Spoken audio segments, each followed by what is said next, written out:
2018 meeting of the Eden Prairie School Board of Independent School District 272 here in the Eagles Development Center located in the Administration Building at 8100 School Road. This meeting is being taped and will be rebroadcast on Monday mornings at 8 a.m. and Thursday evenings at 7 p.m. on local cable channel 14.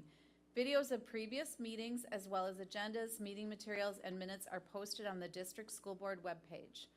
The board will hold a workshop on Monday, October 8th at 6 p.m. and a business meeting on Monday, October 22nd at 6 p.m.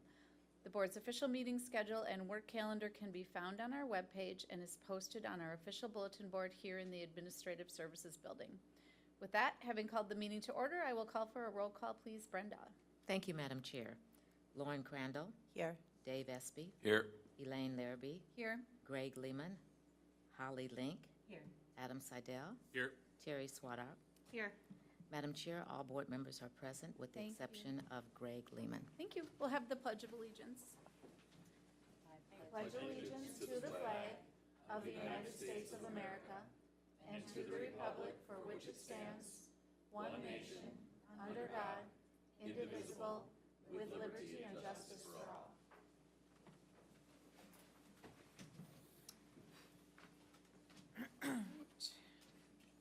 Could have a motion for the approval of tonight's agenda, please?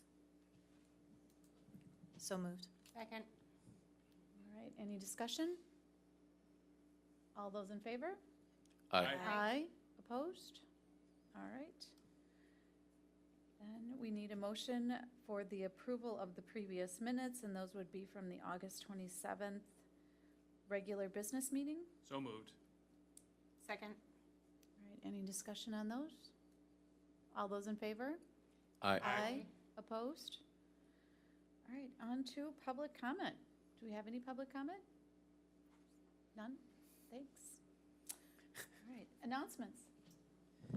Yes, I have a few announcements this evening. First off, congratulations to Eden Prairie High School junior Chloe Skog, who was named to the USA Swimming's All-American team. Quite a deal. Congratulations to Eden Prairie High School's Eagle Marching Band on being awarded first place at the Rosemont Marching Band Festival. The band was also awarded the Best Drum Major, Drumline, Color Guard, Wind Section, and Soloist. So a nice sweep. Congratulations to 8 Eden Prairie High School students who were named National Merit Semifinalists. They are the top 1/2 of 1% of juniors who took the PSAT last fall. Congratulations to 319 students who were named AP Scholars for the 2018-19 school year. Results from the 2018 College Board's AP test show many students at EPHS engaging, succeeding in rigorous academic programming. 35% of the class of 2018 left Eden Prairie High School with at least one score of 3 or higher on an AP test. 82% of the AP exams taken by EPHS students earned credit. So that's quite an accomplishment. Prairie View elementary student Kai Schmidt won a blue ribbon at the Minnesota State Fair for a glass mosaic piece he made at the Eden Prairie Arts Center. And the last thing I'd have is I'd like to announce Salome Tibabu is a 2008 Eden Prairie High School graduate who will be speaking about teen mental health at the upcoming Beyond the Diploma series hosted by the Eden Prairie Foundation, or Eden Prairie Schools Foundation. And so she's also the founder of nonprofit Anxiety for Teens. Her work was featured in the Huffington Post, Forbes, and TEDx, Inc. magazine, and more. The event is on October 8th at 7 p.m. at the high school's auditorium, and so you can check out the FEPS website if you want to buy some tickets for that event. Okay. All right, well, we will move on to board work. And we're going to start with the bond refunding, 2009A bond refunding. So Mr. Munzenberger is going to spend his evening up here. I guess. And so I'm going to invite him up to start talking us through finances here. Hey, good evening, board. I'm going to do a quick introduction and then go sit back down before I have to come back. So, Okay. We do have an opportunity to go through bond refunding for our 2009A alternative facility bonds.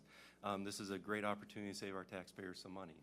And so tonight we have Ellers with us to walk through the bond refunding.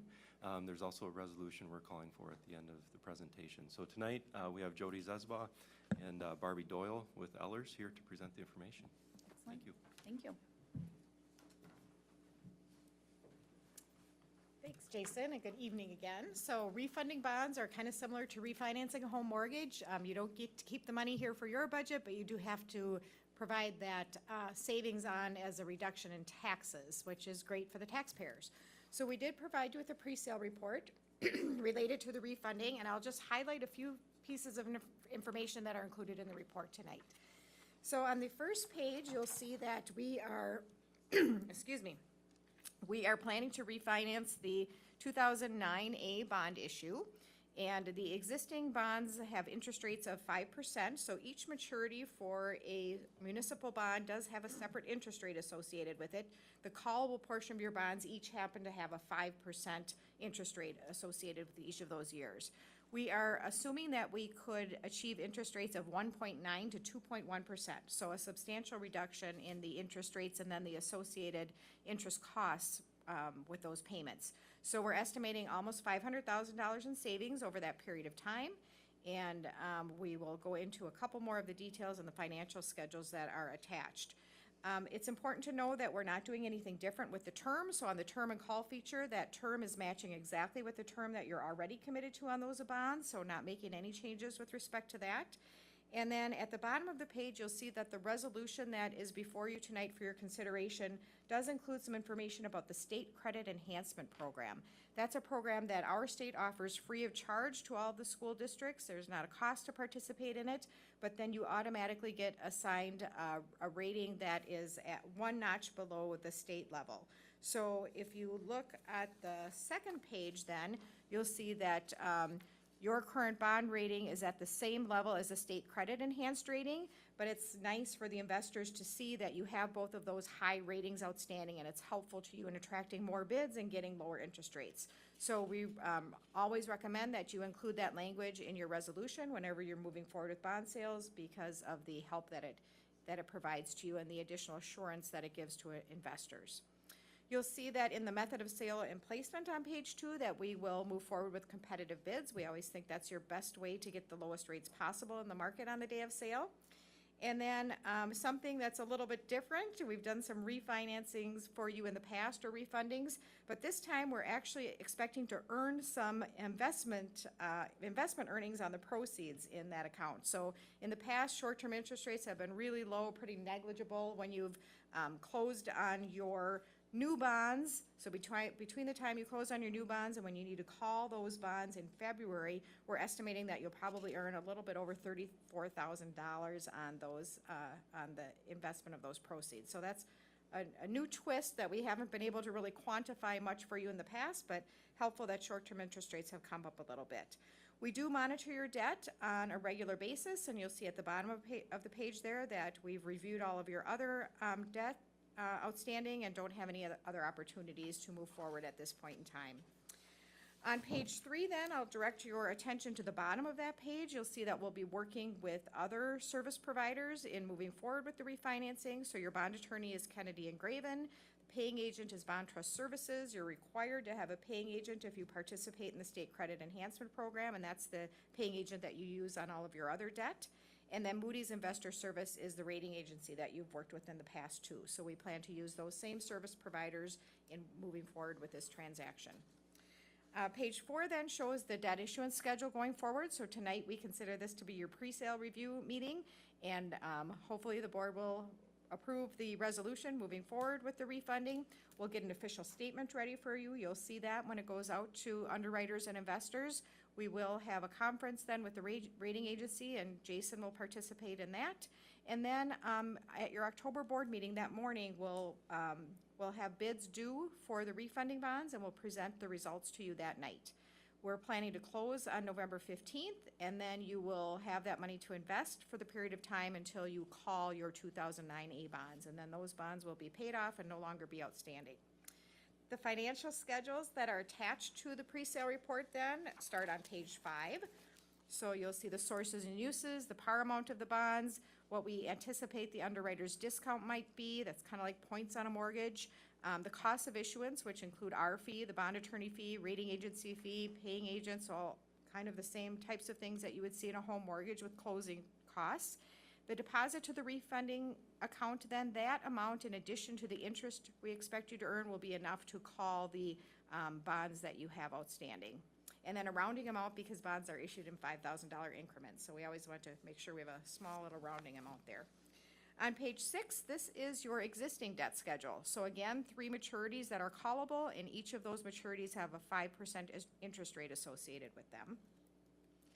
Page 7 is the schedule that shows you the estimated rates that we expect to achieve on the refunding bond sale. So again, 1.9 to 2.1%. And then finally, our favorite page, which shows you the savings, and that is a total of about $495,000. You'll see that we have the savings focused in fiscal year 2021. We expect your levy to be pretty consistent for Pay 19, and I know that the state's still working through some of the details on levies for districts throughout the state. We are assured that they're going to get everything done by September 30th, so that's our hope for you and all of the other districts that still have remaining questions. But we think your levy will be pretty consistent going into this next year. We know that you're thinking about talking to your voters about an opportunity for some new debt perhaps going forward, and so we focus the savings on taxes payable in 20, fiscal year 21, and the year after that you already have a drop in your debt service levy. So it made the most sense to us, looking at your debt structure, to focus that savings in taxes payable 2020. So that is why it's set up that way. Finally, then, the schedule that we talked about with what's called the current refunding escrow account, you'll deposit the proceeds from these new bonds, and then with the interest that accumulates, we expect you to have sufficient funds to call the bonds at $8,960,000 by February 1st. Okay. Questions on Questions, board? the savings that we expect for your taxpayers? Good. All right. Okay, Thank you. you're welcome. Thank you. Appreciate your time. Thank We'll be you. back at your next board meeting then with the results. All right. Okay. Oh, Actually, I'm sorry, I do have one question. How often does this, have we done this before, Jason, in my time on the board? And how does this compare to a Maybe typical, Oh, I think so. I don't know if we've done a refunding. I don't believe we've done a refunding while No. you've been on the board, Adam. It's been a few years since we've had one. done one. Jody, do you want to talk through I will be happy to. our Yep. our debt and how that process happens? Yep, so each time you issue bonds, you establish a call date. That's the date when you can prepay the bonds, and generally that call date is 8 to 10 years out. So with each bond issue, once we set it up for sale, we'll determine that call date, and this one just happens to be on February 1st of 2019. So as soon as we're getting kind of close to the call date on another bond issue, we start talking with Jason and kind of watching how things are looking, and you are able to close on a refunding bond sale within 90 days of that call date. So that's the reason for the timing right now. With this time schedule, we'll be able to close on November 15th, which is within that 90-day period. I guess what I'm trying to understand is this a windfall that we sort of expect to happen from time to time, or is We do. does this represent, based on the size of it or how frequently it's happening, a significant accomplishment of some kind? We almost always expect the bonds to be called at the call date. And the reason for that is because of the structure that we talked to you about, where each maturity has its own interest rate associated with it. So at the time that these bonds were sold, those interest rates were on the far end of the maturity scale, right? So they had the highest interest rates. The ones at the lower end, as you can see from what we're expecting to get from the new refunding bonds that we issue, are much lower interest rates. So generally, by the time that we get to that call date, those interest rates are high enough that it makes sense to call the bonds, and even with the cost of issuance that you saw as part of the transaction, these are all the net savings that you'll realize from the transaction.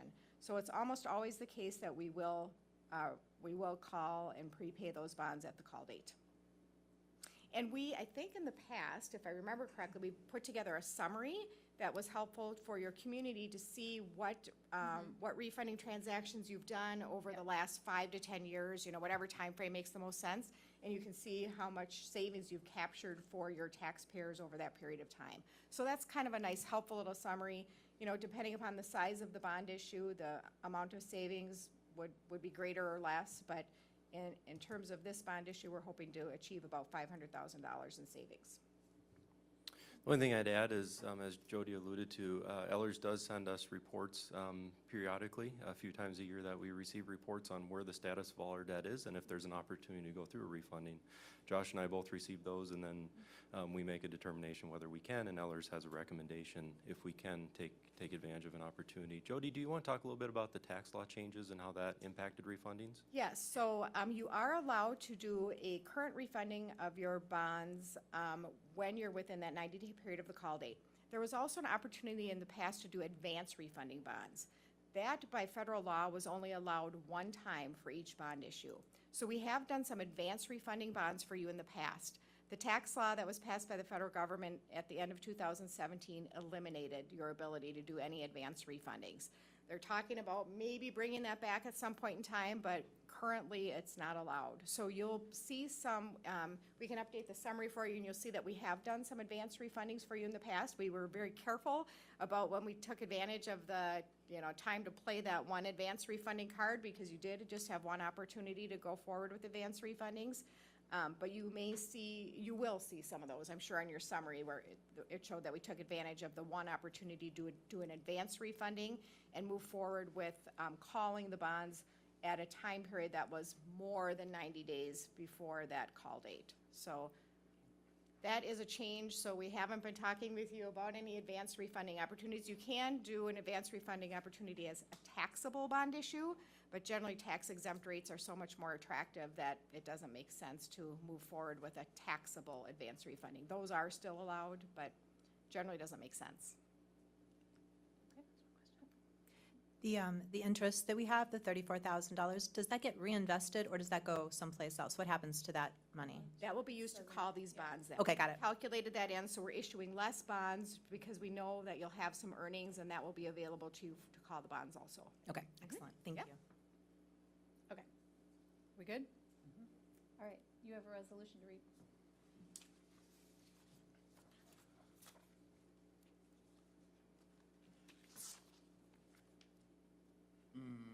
I move the Eden Prairie School Board approve and adopt the resolution presented in the packet for the sale of general obligation alternative facilities refunding bonds, Series 2018A, and covenanting and obligating the district to be bound by and to use the provisions of Minnesota Statute Section 126C.55 to guarantee the payment of the principal and interest on these bonds.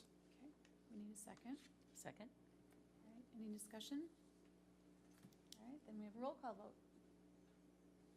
Dave Espy, Yes. Lauren Crandall, Yes. Terry Swartout, Yes. Elaine Larrabee, Yes. Holly Link, Yes. Adam Seidel, yes. And the motion prevails 6-0. Thank you. Great, we'll see you next month. Thank you very much. Thank you.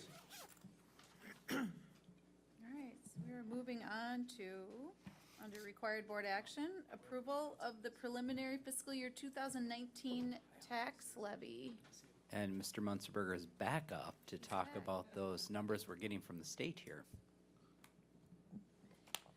I think I'll just keep this chair warm tonight. Yeah.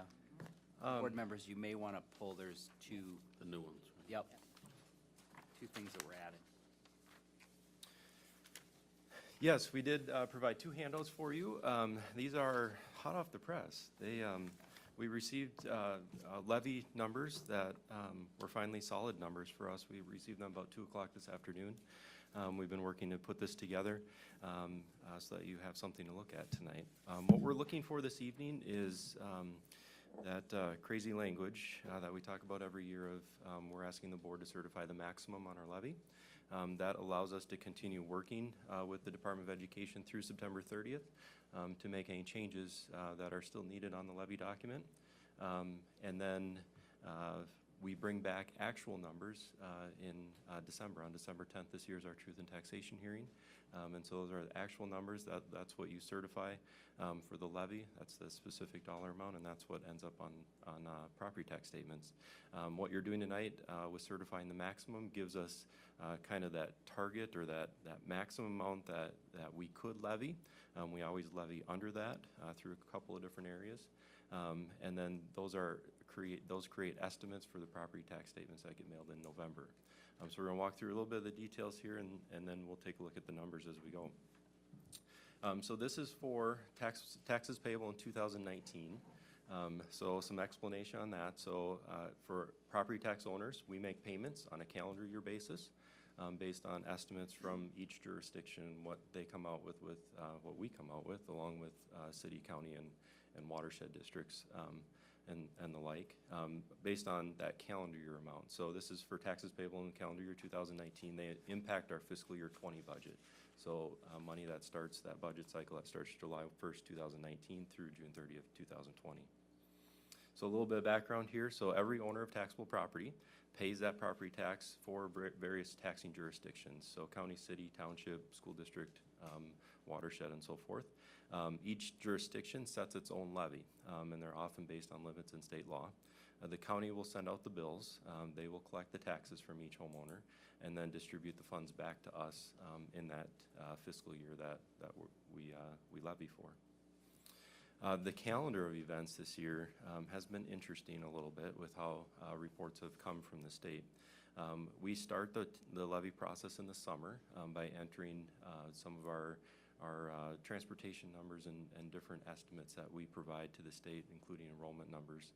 We do that during the summer. September 7th this year, which was a Friday, the Department of Education sent out the first levy runs for every district in the state. They often include errors, and so we've been working with the department between September 7th and today to try and get better numbers. We didn't have good numbers up until 2 o'clock today. We feel comfortable with what we now have. And so tonight we're looking for the board to approve the proposed levy amounts at the maximum. In mid-November, so after the election day, the county will send proposed property tax statements to all property owners within those jurisdictions. And then December 10th, we come back, we do the truth and taxation hearing, and then we'll ask the board to certify those specific amounts. We enter those into the system, the levy certification system, and then send a copy to the county as well, and that's what ends up on the property tax statements. The projected increases for taxing jurisdictions, we're at 2.3%, and we'll get into those details in a minute. Last year, we were at 3.22% is where we certified the levy in December. So we're down almost a percentage point from last year. The city of Prairie just recently came out and they're proposing a 2.7% increase. And Hennepin County also just came out within the last week or two with a 5.5% increase. So we're the lowest of the three major taxing jurisdictions. For major categories of those levy changes, you see our pay 18, so that was calendar year 18 from last year, and then our pay 19 that we're proposing this year, and then $1 change by each category. And we'll get into the details on each category, but general fund, we're looking at about a $2.2 million increase, or a 6% increase. Community education is about a $141,000 increase, or 16.8%. Debt service is about a $2.8 million increase on general debt service, which is 55%. And then our other post-employment debt service is a drop of $4 million, or the full amount from last year. That's a great story to tell. Our OPEB debt service, we are paid off in full. That's essentially a mortgage that we took for other post-employment benefits that is now paid off.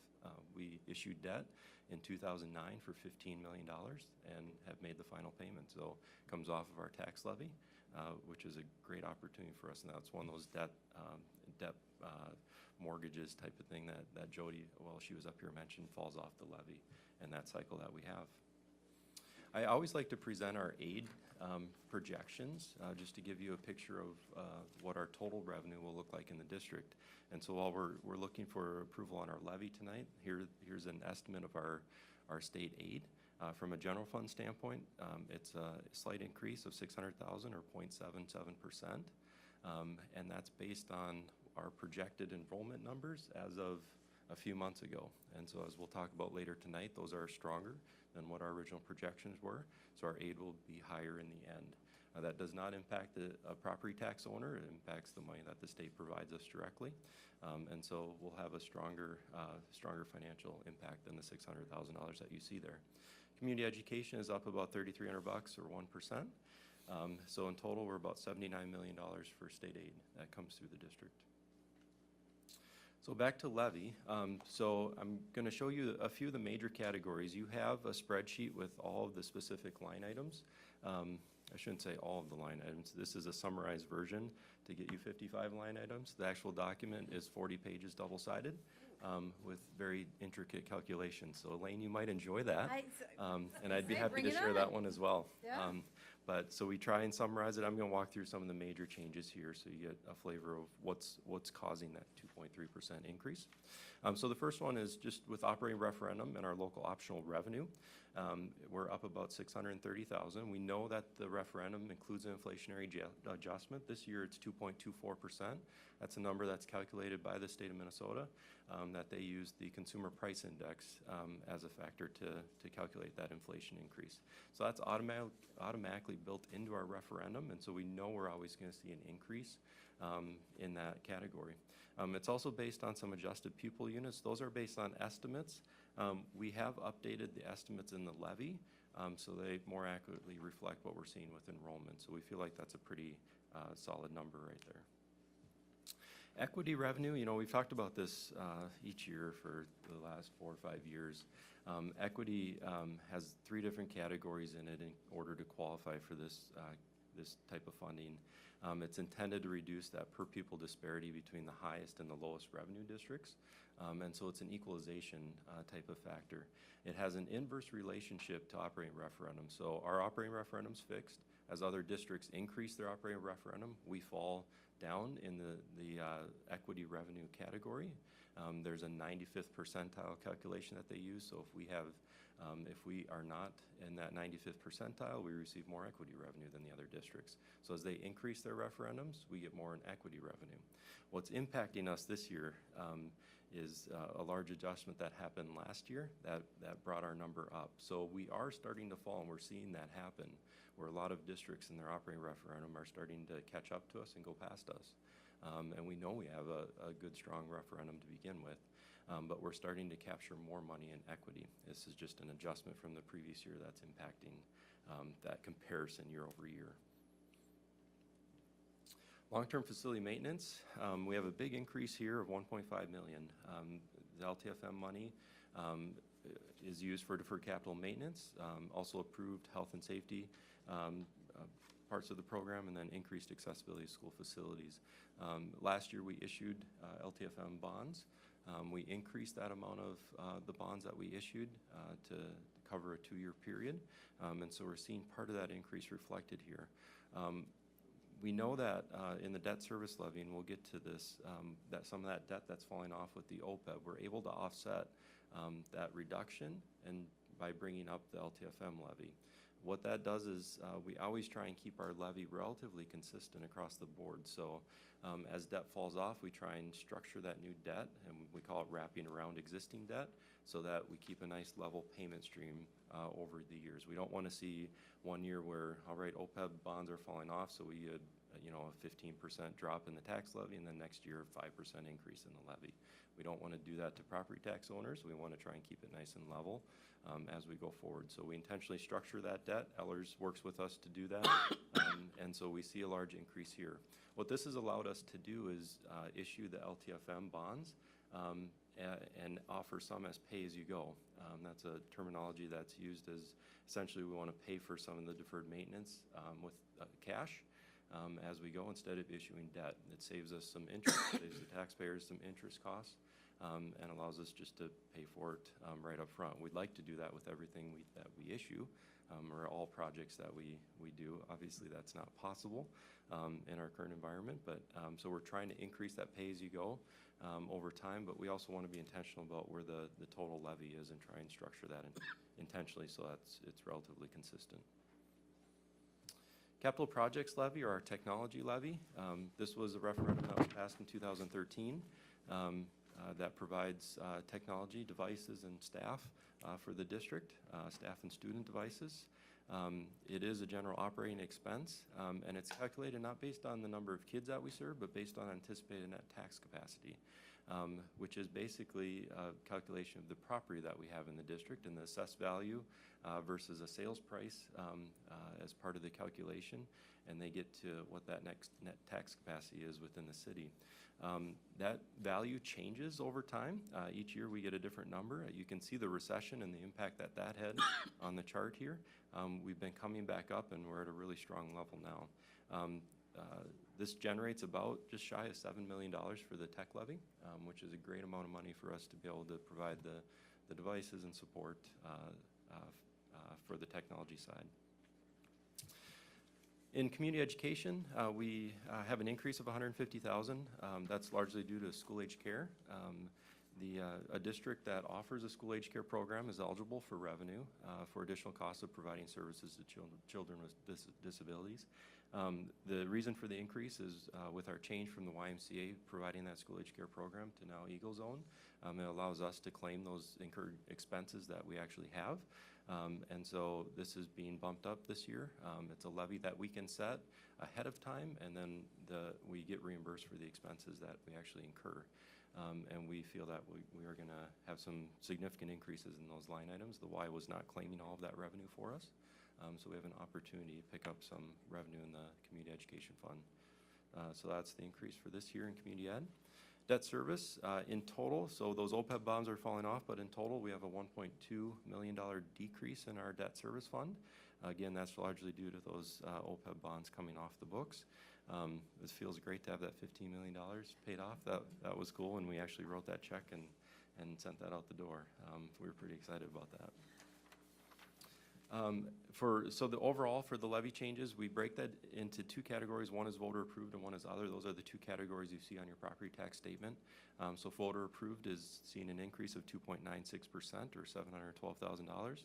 And then other or non-voter approved levies are an increase of 1.5% or $337,000. So in total, again, we're looking at 2.3% increase in the tax levy. It's just over $1 million increase. We feel pretty good about that with it being about a percentage point less than last year. We're happy with the decrease from last year. At 2.3%, we know we still have some work to do to go through the numbers since they just came today. I do need to take some time this week and make sure everything's right. I was actually talking with Ellers before the meeting. There are a couple of numbers we want to verify and make sure are correct, and that's why you approve kind of an open end at the max. It gives us that time to finish up with the department. They've been running a little bit behind on some of the things this year. We also had a challenge in one of our applications, so we took some extra time to it. So I don't want to put it all on the department as it was their reason for being late. We do share some of that responsibility. And so this gives us a little bit of time this week to finish that up, and then we'll bring back the specific dollar amounts in December for you to approve. We'll walk through how it connects to the budget and some more of that detail as well at that time. All right, any questions, board? Good news. All right, yeah, so with that, we need a motion to approve the preliminary fiscal year 2019-20 tax levy at the maximum level for Eden Prairie School District 272. This allows the business office to continue working with MDE up till September 30th to finalize the amounts that will appear on the truth and taxation notices in November. If I could have a motion for that, please? So moved. Thank you. Second. All right, discussion? All those in favor? Aye. Aye. Opposed? All right. Moving on. Thank you, Jason. Thanks. We won't say goodbye, though. No, We are on to, Mr. Munzenberger staying up there, but I'm going to invite Dr. Stanley and Dr. Hoffman-Bram up as well. all right. And while they are getting situated and getting things up on the screen here, we had placed a hold on our board decision prep or inside of board work for decision prep for designing pathways. And at the last workshop, there were quite a few questions that came back around designing pathways. And so we've been working through the process to be able to get answers for the board around those things. And so tonight, we're going to start that process to answering those questions. And so tonight we're going to talk a little bit about, there were there was a question around in 6.8, what are some of the concrete examples of what that would do for the site and what would that look like, and to wrap some things around there. There are some questions around pre-K, including utilization and experience for families, around capture rate, around some just questions about what would that look like for Oak Point, at the Oak Point site with stairs and some of those pieces, and then some questions around costs with either riding the same or different buses for our pre-K students. So we're going to be able to talk through some of those pieces tonight. There were also questions around some of the finance pieces. Some of that we're bringing forward tonight. Some of it we're still working on. We're having to go back to work with some other entities to pull some of the numbers and all of those things, so we make sure that you have the most current, up-to-date, accurate information, and so we're working with that. There were also some questions around choice and value of what that would look like and how facilities would directly support that choice and increased choice for our families and students, and so we're going to be able to address some of those pieces tonight. We'll be bringing back additional information at the following meeting or in October to address some of the other, and hopefully finalize the rest of the questions as we're able to gather that information. So with that, I think I've bought an appropriate amount of time for you guys to get up at the front table and be at their chairs. And so I'm going to turn it over to these three to walk us through that information to questions that the board had asked. Okay. Are we good with microphones? 2 is enough? I believe so. Okay. And Sean is Yep. going to start us off. I'll start. I was over there busy trying to update numbers for you because I know your slides are frozen in time of what you'll see. So I wanted to give you current information as much as I could. But we'll go ahead and start with Cedar Ridge Preschool, because I know you had some questions around if we had solicited any parent feedback and how the parents felt about their experience last year. So just to give you the methodology, if you will, we conducted some focus groups with Jacqueline's help in December of last year. There were 2 different sessions of focus groups that were provided to parents, and we had between the 2 focus group sessions about 1/3 of our parents participate. So as a reminder, there were about 43 kids in the program last year. So one of the questions with the focus group is, why did they choose to even send their children to Cedar Ridge? Overwhelmingly, they liked that it was a 5-day-a-week program. It was still a half-day program, although the hours were extended by a half hour. So it was a 3-hour program as opposed to our lower campus 2.5-hour program. They were hoping that their children would build some confidence by being in an elementary school and develop some independence. They knew that they would probably be attending Cedar Ridge the following year, so they wanted them to get used to the school. They were hoping that the teachers then would know their children, and that overwhelmingly one of the main responses was that we did offer transportation to that site to everybody. So that did come out loud and clear, and I think that's important to note. They were hoping that there would be a buddy system or some sort of interaction with some older kids at times that would help mentor them in different kinds of capacities. And then they knew that the reputation of Cedar Ridge had great teachers, and as I had mentioned, the time of day and the hours. So that was some of the reasons that they chose that. Then we asked them, at that point in time, what are your impressions so far of the program now that you're participating? One of the consistent themes is the bus drivers are great. I wish you could see some of the anecdotal comments, and the front office staff are always welcoming and inviting. We talk about secure entrances, and we talk about the different ways that preschoolers come into the building, and they really liked coming through that secure entrance with those receptionists right there. The kids, of course, I think this is probably the common response out of all the kids regardless of age, but they love recess and lunch, and they feel very comfortable in the school now. So that fear and anxiety has gone away. Some of the parents reported that they could see that there's already progress or growth in their kids at this point. The teachers are great, and they could definitely see that there was a way or there was communication between preschool teachers and kindergarten teachers about how curriculum is aligned and that they talk together and team together.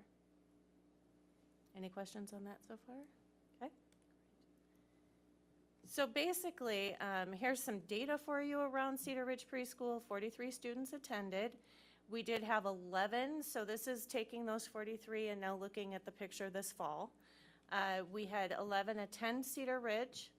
We had 1 in Eagle Heights, 2 in Eden Lake, 3 Forest Hills, 7 Oak Point, and 2 Prairie View for a total of 26.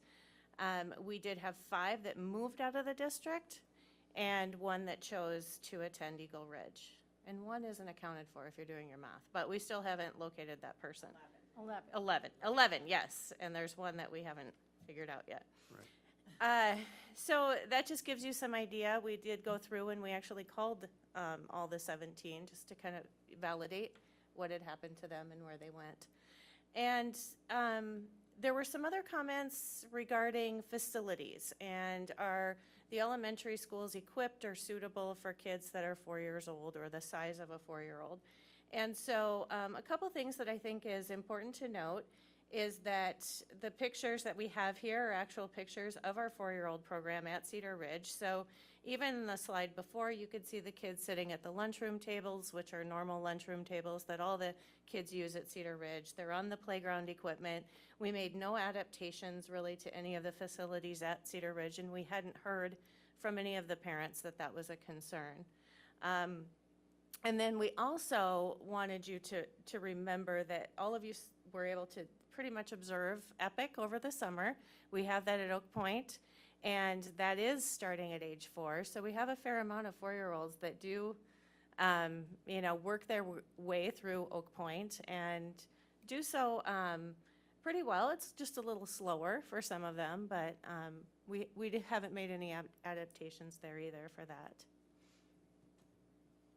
So then basically, these next 2 slides are around some trend data. And a couple things to note is that the slide with the 4-year-olds, it looks as though that there's a trend going down, and I want to explain some of those. So I started with year 16-17 because 16-17 is the year that we really maxed out space, if you will. We were in this predicament where we had a fair amount of students and waiting lists and really felt that we needed to address that in some way. And so you will see in 17-18 with the addition of some Cedar Ridge classrooms, and then we opened up a few classrooms at Ed Center for full day, you can see the increase. Now, we're looking at this fall with a registration capture on your chart of September 10th. And last year, we had 373 4-year-olds.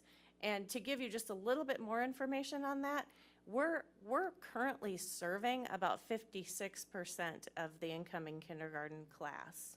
It hovers right around 50%, well over.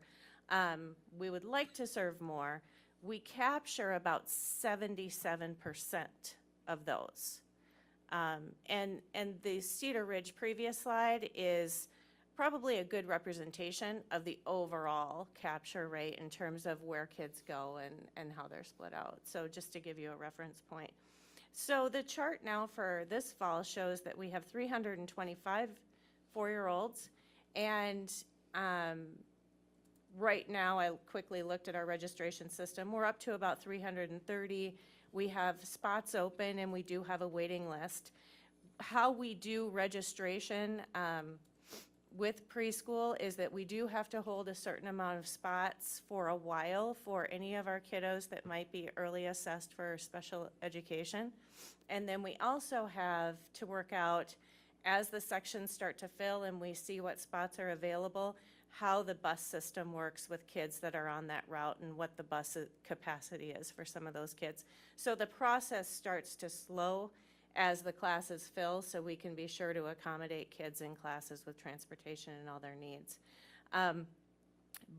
So we anticipate serving the same amount of children, but you will see that the trend is really more people are wanting the full-day program because it wraps in your preschool and childcare all into one package, and less are responding to the half-day program specifically in the afternoons is what we're seeing. So because of the budget concerns that we had, we did reduce the amount of opportunity for an afternoon half-day program. So naturally, that's going to decline, but then in the yellow, you can see that we opened up a few more classrooms yet over at Cedar Ridge and at Ed Center. Some of those are full days, so you can see how that number is increasing. But we're still at a space capacity, so I mean, at that point, you know, I would anticipate we will just hover at about the same number until we work on another solution.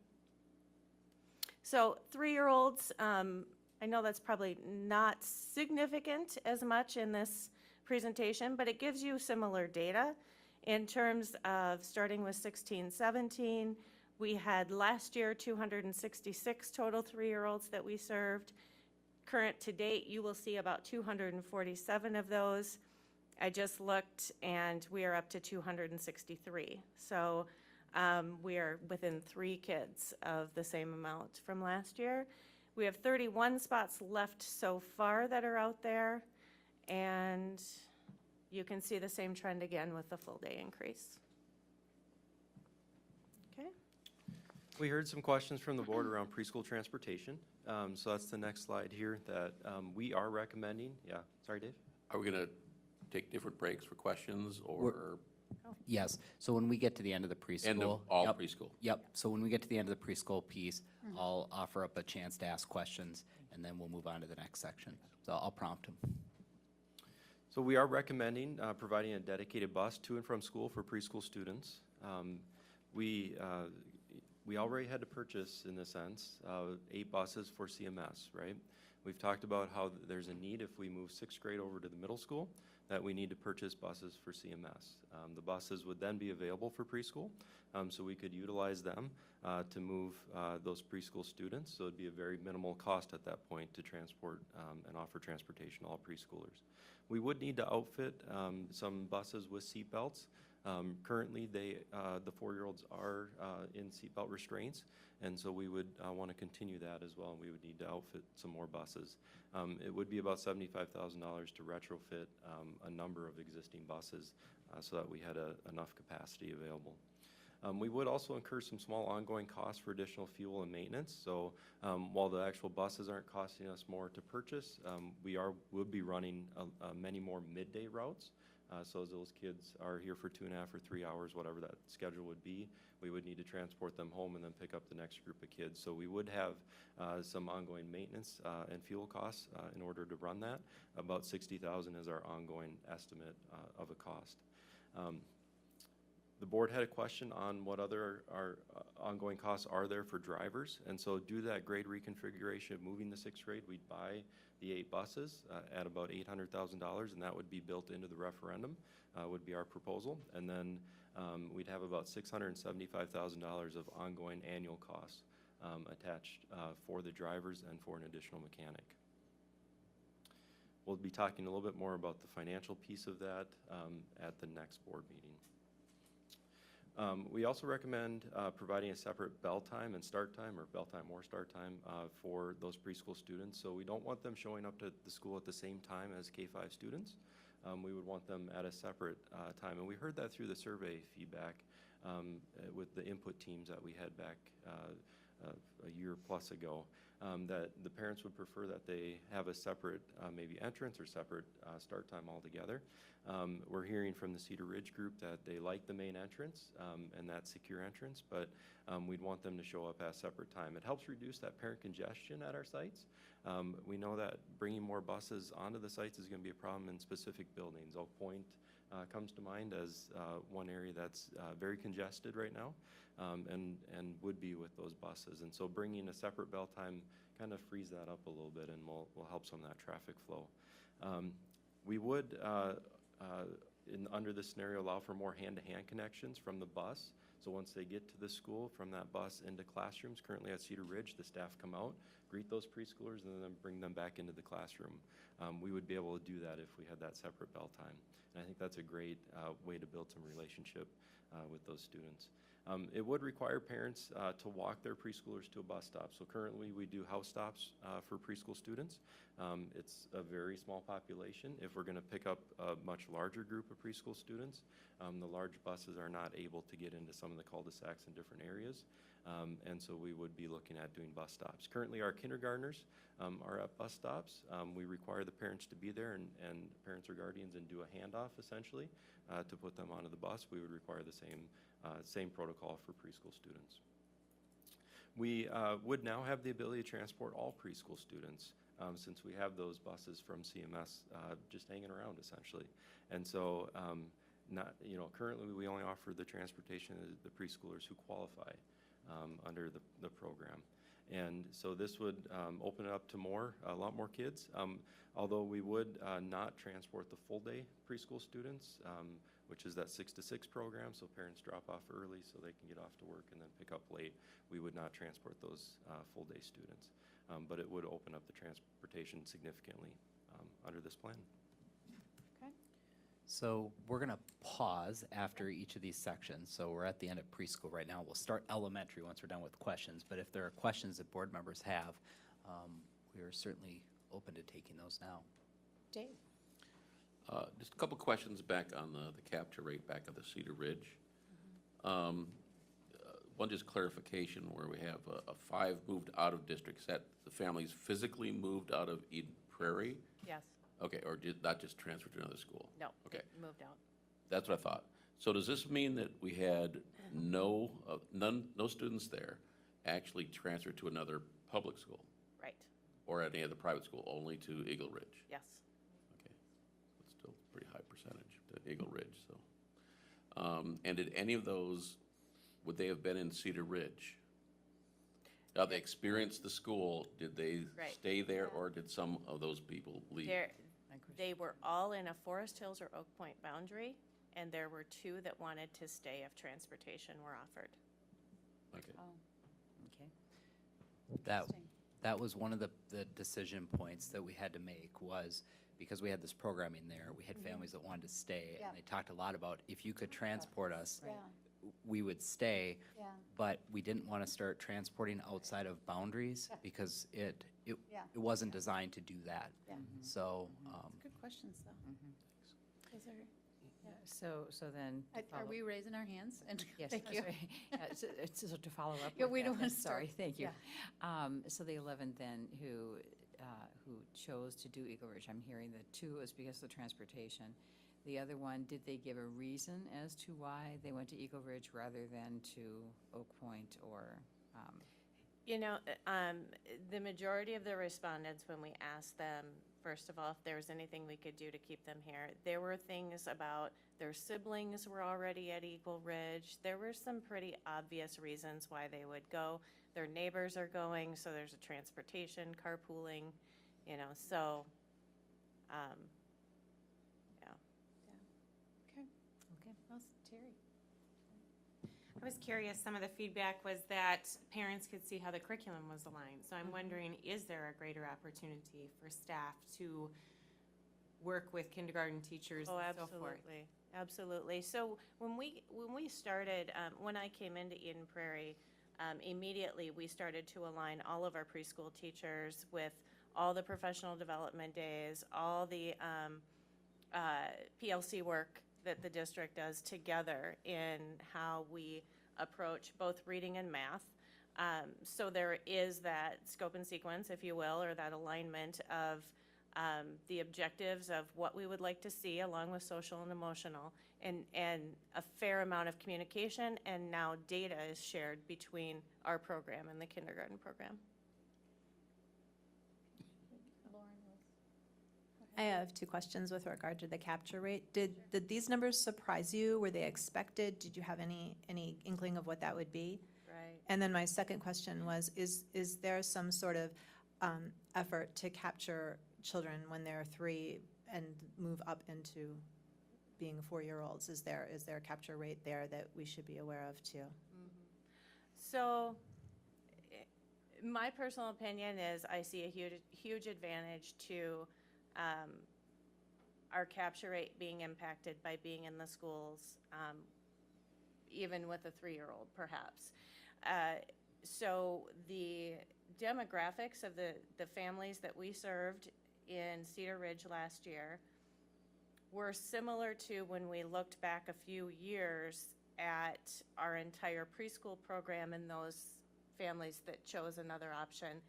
Demographically, we knew that this group is more likely to attend Cedar Ridge based on our past information. So we were very curious to see would we influence any of that. And they all seem to have similar addresses and live in similar neighborhoods. So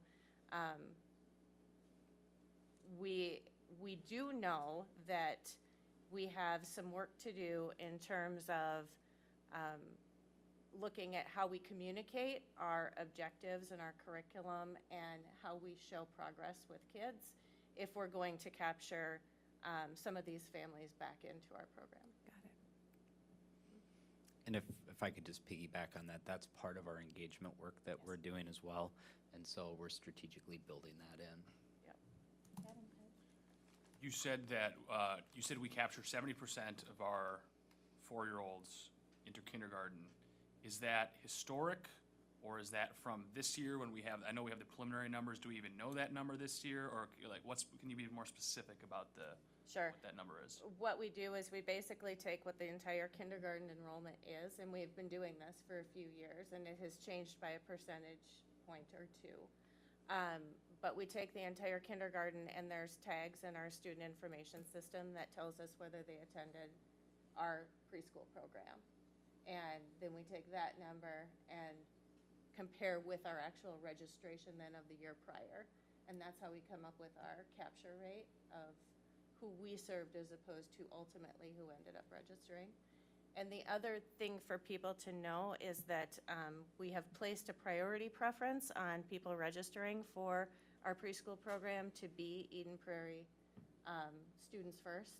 So we have a very, very low percentage of students that we serve right now that are considered out of district or that would open enroll. But you said we have 77%. Is that we had 77% in 17-18, currently out of the preliminary numbers, or Right, an so- average over a number of years? Right, so the capture rate for this year of the current kindergartners would be the 77% of what our 4-year-olds were last year. Okay, And we keep moving that back. and that's based on the preliminary numbers that we get final on October 1. Correct. Mic on. Yes, correct. So it's as of the 9/10, I think, Okay. was the pull of the data. Do you recall what the capture rate was last year? Like I said, it stays around It's always 71, 72%. Okay. Yep. Thank you.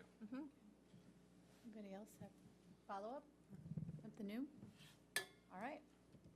Okay, thank you. Thank you. All right. In that case, I'm going to have it turned over to Dr. Stanley here, who's going to speak specifically about some of the choice options for students and families and what that might look like as we go forward with thinking about our elementary programming. And for the entire board, I talked at district kickoff about one of the academic recommendations was to look at how do we offer more choices for our students and families. And so this was one of the things that's on the docket, and we're working with staff right now too. And so Dr. Stanley is going to share some of what kind of that vision would look like. So there were a few questions related to what specifically an elementary choice option might look like. You'll remember that when we surveyed families and when we went through the design teams a year and a half ago, what families said is, we do not want magnet schools. We really want to be able to stay in our neighborhood schools and our home schools, and at the same time, we'd like some choice options.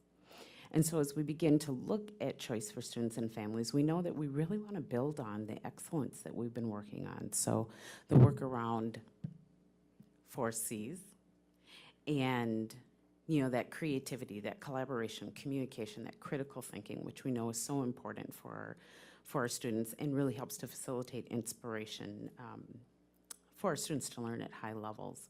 We know we also want to work and build on that instructional excellence. So we've worked, Michelle Amon and her team has worked really hard to build that guaranteed viable curriculum, to really move teachers into that space to be facilitators of learning as opposed to those deliverers of information, to really provide that experience of student-centered learning and to begin to foster that student voice and choice. And then finally, an area that we've worked on quite a bit, Michelle's area, working in collaboration with our technology department, that personalized learning piece, really focusing on best practices for instruction to meet each student's needs, to really focus on student passions and interests and to build on their curiosities, to know what's meaningful to them. And again, really focusing on that student voice and choice, that student voice in how they would like to learn, and then that choice in how they will demonstrate what their learning is. So if we take where we've come from in the past and we begin to look forward to the future, we think, what are some opportunities that are out there that we know is important for our students to have as they begin to prepare to go on to secondary and then ultimately go on to post-secondary environments. And we know that there are some key areas that we can really focus on, that can frame our continued work to ensure that students possess experiences and skills needed to be successful as they move and leave our ultimate doors at the high school. And so, for instance, we know that we're focusing on inquiry-based, and we want to build on that. Innovation is who we are. We say that we want our students to have additional learning experiences that are going to better prepare them for secondary, for sure. And when we're talking about elementary, we know that learning in isolation is not what's best for students. And so what would it look like to learn in that space of multidisciplines now? And then also, we know it is really important, and Jason really works on that with our wellness work, that we begin to look at the whole child. So we're looking at healthy lifestyles. We know that students being able to monitor their social and emotional aspects of who they are is very important. And then again, building on that choice that we're beginning to develop and put in place, and then that collaboration is so important. So if we look from where we've come from into the direction of how we would enhance our work, that's kind of the foundation of what we would seek to see. We know that families said that they really wanted choices in their neighborhood schools. What I'd like to do for you is to talk about a possible model that might exist. And this model is based on Renzulli's work, which has been around since actually the 80s. And Renzulli's work is the school-wide enrichment model. It is a model that was widely implemented, used with academically and gifted and talented students, as well as a choice theme or enrichment approach for all schools interested in high-end learning and developing the strengths and talents of all students. The major goal of school-wide enrichment model, or we'll call that SEM, is the application of gifted education pedagogy to total school improvement. SEM provides enriched learning experiences and higher learning standards for all children through 3 goals: developing talents in all children, providing a broad range of advanced level enrichment experiences for all students, and providing advanced follow-up opportunities for young people based on their strengths and interests. The school-wide enrichment model focuses on enrichment for all students through high levels of engagement and the use of enjoyable and challenging learning experiences. They are constructed around student interest, learning styles, and preferred modes of expression. So as you can imagine, it really is the next natural continued step in the work that we've already been doing.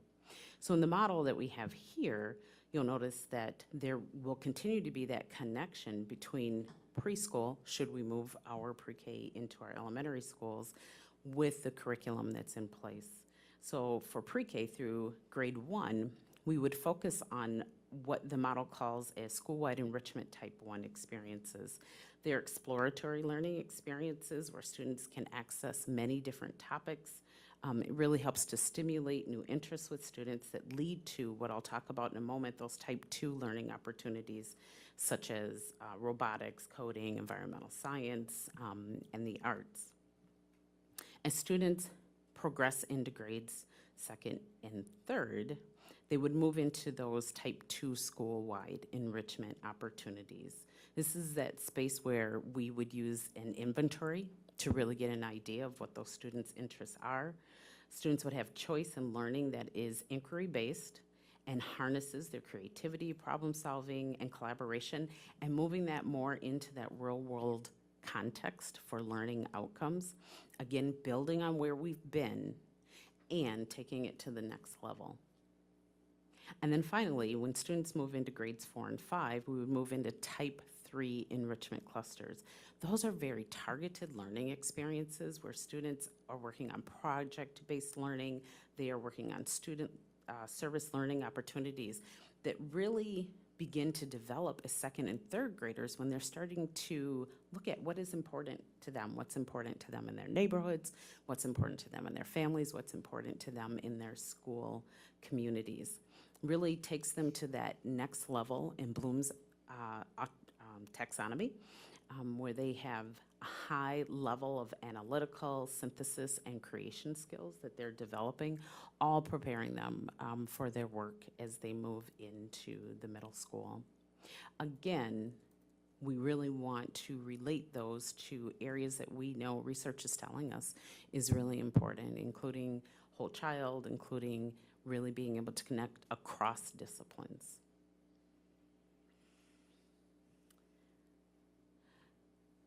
So a couple of years ago, we did engage many community members. They had design teams, and I say from what I understand because new to the district. And we had design teams, and they were the group of individuals who came to us and said, we really want those choices in our neighborhood schools. We know from the presentation that we had last time, or maybe it was the time before, in the research that we did, that families said that, they're really interested in some different types of work, perhaps around STEM, we don't know for certain. And so what we really think is that it's important to really re-engage our stakeholders, to re-engage the design team members. They really put a lot of commitment into the work that they had completed, and maybe even extend who might be involved in those different groups. We, again, want to build on that strong foundation. Of course, we want the focus to be student-centered and to build on our academic excellence. That collaborative design development would, should we move forward with design pathways, would run parallel to any building, to any construction projects or building updates that we would have. So it's not something that we would move into immediately, but we would run that parallel so that we could ensure that we are landing in the right place that we need to for our families, so that we can continue to increase the number of families who stay in the district and to increase the satisfaction of the families who are in our district. So we're going to get to questions in just a second. I want to just talk through one other quick piece here is, as we've had conversations about this, we want to make sure that at an elementary level, we're not necessarily, for lack of a better way to say it, stranding kids, where there's options for kids to move in and out, and there's the ability for choice, and that it's an engaging model that our families want. And so the model, we've worked through a lot of iterations around what that choice model might look like inside of our schools, considering the values that have come forward from the community too around what that looks like. And so I'm excited about kind of what the possibilities are here to not only have some extremely strong programming that I think will be really engaging for families, but also to be able to offer some pathways for kids inside of there so that they can get that chance to explore what are those bases and interests. They can navigate into one, and if it's not the right fit, they can move right in and out of that, so we're not ending up with with students going down a pathway that's not the right one, especially early in that in their educational environment. The other thing that I think is a strong value here is that one of the things we heard from our community was that they didn't want to add, magnet schools all over the place because they wanted that feel of the community. There's a strong value to that. And so, when we start looking at kind of a schools within a schools model at the elementary, what we potentially end up doing is that same kind of stranding within one building of having two separate communities. So this way, it allows us to keep the school as one united school and offer our students choices that they can navigate in and out of that school. So I guess we'll open up for questions right now with that initial thought around choice in elementary. All right, should we start on this side first? Anybody? Yep, good. Over here? Dave, what you got? Well, as you adapt this, in the years going forward, would they have the same opportunities at each elementary, or would they potentially be different? And then somebody who, let's say one of them doesn't have robotics or something, but a kid at that school wants to do robotics. Are they allowed to transfer? Are they out of luck? I'm just curious how this is potentially going to work as we talk to the community. Yeah, well, that's a great thing about the school-wide enrichment models because it is student interest driven. And so students are provided with an interest inventory. More likely than not, you're going to end up with clusters of students who have similar interests. And so we do not anticipate the needs of students not being met by using that model. That's the benefit as opposed to really honing in and focusing on one specific school within a school model for students. Okay. So I'm currently mentally thinking of the 4th and 5th grade portion almost as sort of like electives, elementary style. Is that in the ballpark? Yeah, and actually, we could look at the pre-K, really, through 5th grade is more electives because it's very much focused on what the student interests are. One other great aspect of this model is that we're able to really tap into teachers' strengths and interests as well. And so we know that we have teachers in our schools, for instance, over at Cedar Ridge, very interested in environmental science. And so now Jen would be able to offer that background learning and experience to more than just the kindergartners who are in her classroom right now. So it is elective-like. It is, again, outside of the core. So students are still getting their core learning and they have that experience of moving into more enriching learning opportunities. The other thing that I would like to say is, when we talk about our goal of eliminating achievement disparities, we know that really eliminating some of those opportunity gaps is really important.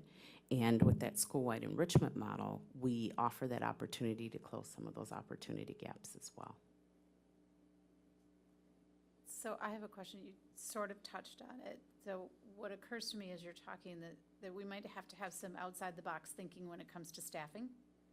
So things change. So I'm just wondering if potentially in this model, if we have some increased needs for staffing, or, say you're taking a smaller group of kids and you've got a teacher, how does that work? Actually, that's the other benefit of school-wide enrichment models, that it doesn't require increased staffing, because what you're doing is you're harnessing the interest, the skills of staff who are currently there. So for instance, we have our music teachers who are already providing, I've been in classrooms where they talk to me about providing African drumming. So let's just say that that was an interest of students so that they could go more deeply with that. We would really utilize that skill set that's already in place in the building. Okay, good. Dave? Currently, we have a pretty fully packed day for the elementary kids with the core curriculum that we're doing right now. How do we add more choice and still accomplish everything off that core curriculum without extending our days? Really good Or maybe we question. have to extend our days. That's a good question, too. We had not talked about the extension of the day. With school-wide enrichment model, it is a model where, for instance, an example would be maybe on Fridays, maybe on the second Friday of the month, maybe on the second and fourth Friday of the month, students would have that elective time, as Adam talked a little bit about, to really move more deeply into the areas that they're interested in. More recently, there's been language around like Genius Hour, and so that's more familiar language.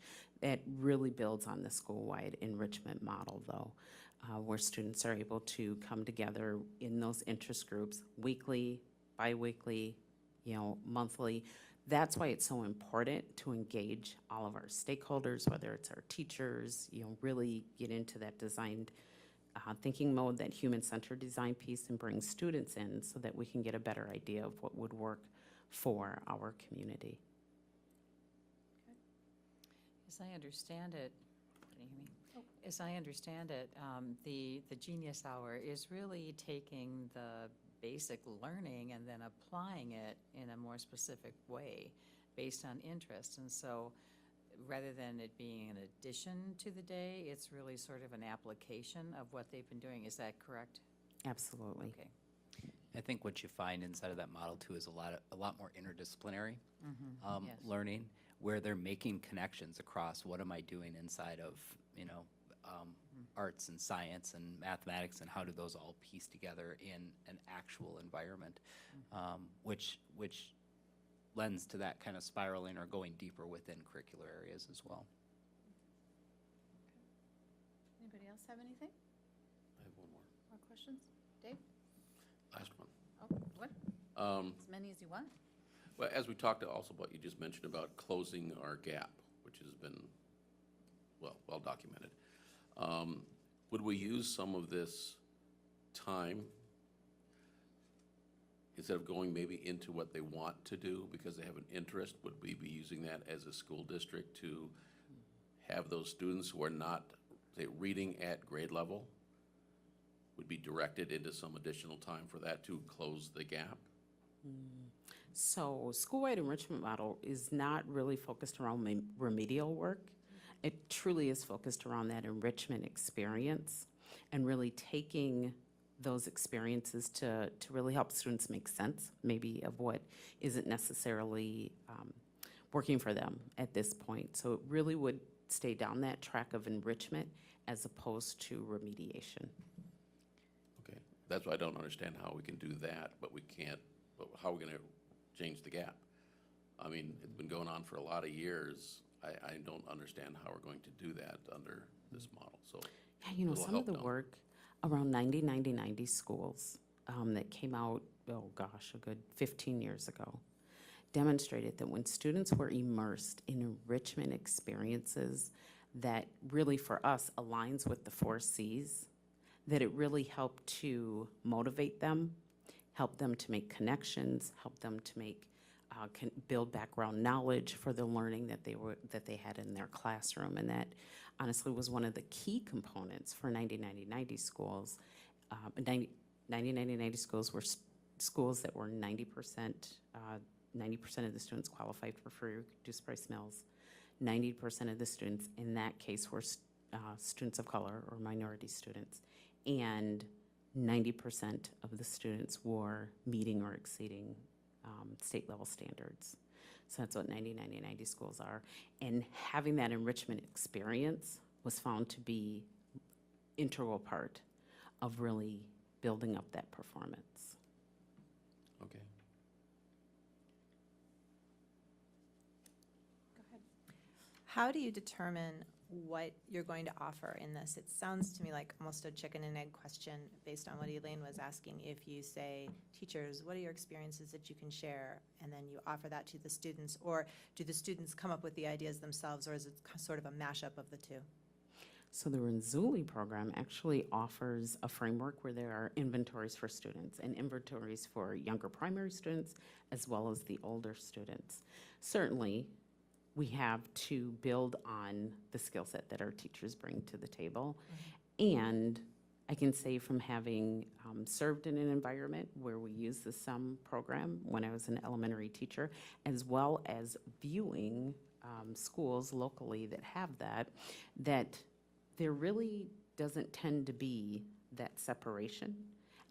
There really tends to be an intersection of skill set and student interests to create the classes, the enrichment sessions that students participate in. Great, thank you.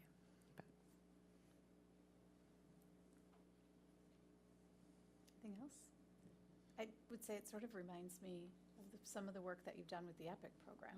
So you get increased participation because kids are engaged. Right. So even though they need additional resources, you can find a way to engage them in something that makes sense to them and they're motivated to, that sounds kind of exciting to me. Yeah. I can't keep quiet. I'm blown away Good by for this you. slide Good for because you. the visual does not, the narrative that came along with this slide was so much more helpful than the Yeah. visual. So I just want to really thank you for explaining that more, and I'm just taking it all in. Great. Yeah. So you're not done yet, Dr. Stanley? She's not done. We're on to Oh, no, CMS 'cause if we're we're gonna- done with questions on elementary. Oh, she's going to turn the page to middle school now. Yeah. All right, there we go. All right, so there were some similar questions about middle school and programming. One of the questions that came up was, really, let's talk about that academic benefit for, first of all, middle schoolers or sixth graders moving into middle school. And what we know about middle schoolers is that the longer time that they have to build relationships with educators within an environment, the better it is for them. Moving our sixth graders into the middle school is going to allow them to have that 3-year experience as opposed to 2-year experience. I've had a chance to go over and talk with Nate, talk with Rich, to learn a little bit more about their thinking about this. And they said, Stacy, we only have the kids for 2 years, and it seems like just at the time that we're just getting to know their strengths, their interests, really to the place where we could support them all the more, they're headed off to the high school. Another thing we know about sixth graders, and I started my career teaching middle school, is that the middle schooler, their brains shift back actually to functioning more like kindergarten and first graders. And that Shocking. That's just, yeah. That's research-based. that is very much research-based. Parental opinion, that's research-based. It truly is research-based. And that impacts their executive functioning skills. Now, when they're in an elementary environment, they certainly still need to work on their executive functioning skills. It is entirely different in how they use those executive functioning skills when they move into that middle school environment. And so having them in that space in middle school to develop those executive functioning skills while at the same time applying them in that context is really important. And I'm speaking from a former middle school teacher. We know that staff have unique needs when they're middle school teachers of meeting the social emotional needs of 10 to 14-year-olds. It's just a different experience when you're an elementary teacher. And so that is a benefit of them moving to the middle school. And then we also know, as we're learning, as we've sought to generate better, more flexible learning spaces, is that we can provide that at the middle school in a way that it would be uniquely and developmentally appropriate for them. Again, in talking with Nate and Rich, they talked about the wider array of athletic and academic opportunities. They're going to have greater opportunities for academic clubs. They're going to have greater opportunities for, athletic teams to participate with. And just bottom line, sixth graders are more academically, socially, and emotionally aligned with seventh and eighth graders. I can say, having been also an elementary school principal in a system that had sixth graders, it is a big difference to have your sixth graders in that building. They really are more prepared to be in a middle school environment. So those are those academic benefit pieces that we really wanted to share with the group. So similarly, the look in this slide is there, and yet you'll note that it's not more hierarchical, right? So we're not talking about pre-K 1 having a certain type of learning experience all the way up to 4 or 5. Here we're talking about possible pathways. We know that our families who currently attend Eagle Heights Spanish Immersion Program, students certainly have access to that additional programming, and we'd like to strengthen that. We'd like to build on the excellence that's already there. And we know that our families would be interested in that. And so one option might be to build on the programming that exists emphasize that Spanish immersion, and let's embed that in the context of an area, possibly global awareness, possibly international studies. It's important to continue to think beyond middle school. And when we think about the incredible opportunities that our students could have at high school, if they were in a space of not just learning the Spanish language and looking at how they could apply that in high school, but post-secondary would be really important. And having that global awareness, that international studies may be an option for that. In just a moment, I'll show a rendering of our possible Performing Arts Center. And we know if we have that Performing Arts Center there, we would be remiss if we did not build on the performing arts that we have already. And so really harnessing that student artistic expression, exploring learning that combines creativity and culture to provide student experiences in theater arts, and may include the study of acting, script writing, expansion of orchestra, improv, theater design, of course choir, band, and a variety of dance genre and entertainment technology, which is a growing field right now, and we are just uniquely positioned to really develop that area. It would be a unique experience for middle schoolers in our area. And then, finally, we would build on those tier 3 experiences that we were talking about students would have in 4th and 5th grade. And we'd extend those into the middle school, and something that right now, not formally named, but it would be something like a 21st century elective, where students would have choice in learning that, again, is inquiry-based, fosters creativity, problem-solving, and collaboration in real-world context learning experiences. And so it would be that extension of some of the work that they have started around service learning, around project-based learning at the elementary school, and take that to the next level, which, again, is preparing them then for when they move into the high school and they have their final senior project that they'd be working on as well. Of course, as I had mentioned before, we know that we really want to align them with what best practice research is saying about whole child, about, as Dr. Swanson spoke to, that multidisciplinary experiences, and really being able to embed that learning in a real world context. So again, we heard from many individuals a couple of years ago, and we'd like to really pull back those teams. So we're making that commitment to offer choices for students and families, to expand on the choice programming, to increase or embed student interest, and to really start that idea of college and career ready in middle school. Actually, there's research out of the U of M that says we really need to start talking college and career ready in 3rd grade now, all the way down to 8th graders. And so it really makes sense that we would have that in our middle schools. Similar to the elementary focus, we would take 2 to 3 years as we're working on any construction or building, should we move forward, to really work to bring that collaborative design team together to really hone in and finalize just what our programming would look like in the middle school.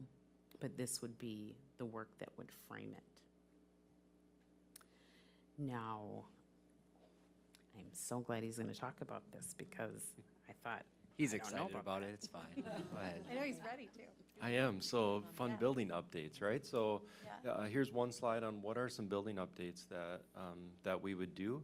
Here's one that we're, a design that we've been working on the pilot. So this has been part of the pilot projects that Josh set out to try and implement across the district. We're still working on design. Our plan would be for this to be up and running for next fall. As we continue to work on it. This was put together by a design team of CMS teachers, along with our personalized learning department, as we dove into what do we want these spaces to look like, to be aligned with personalized learning. And so this is taking on the left side you see a large room that is currently in CMS. That was currently the teacher's lounge. We've relocated that into a different space. You can see it's a good size room. The room to the right is a current classroom. And so the idea is that we would take that classroom put up a glass wall. That would actually be a door, like a double kind of door or sliding glass wall, so that we could connect the two spaces together. So the teacher can break out the students into a different space and still use the existing space.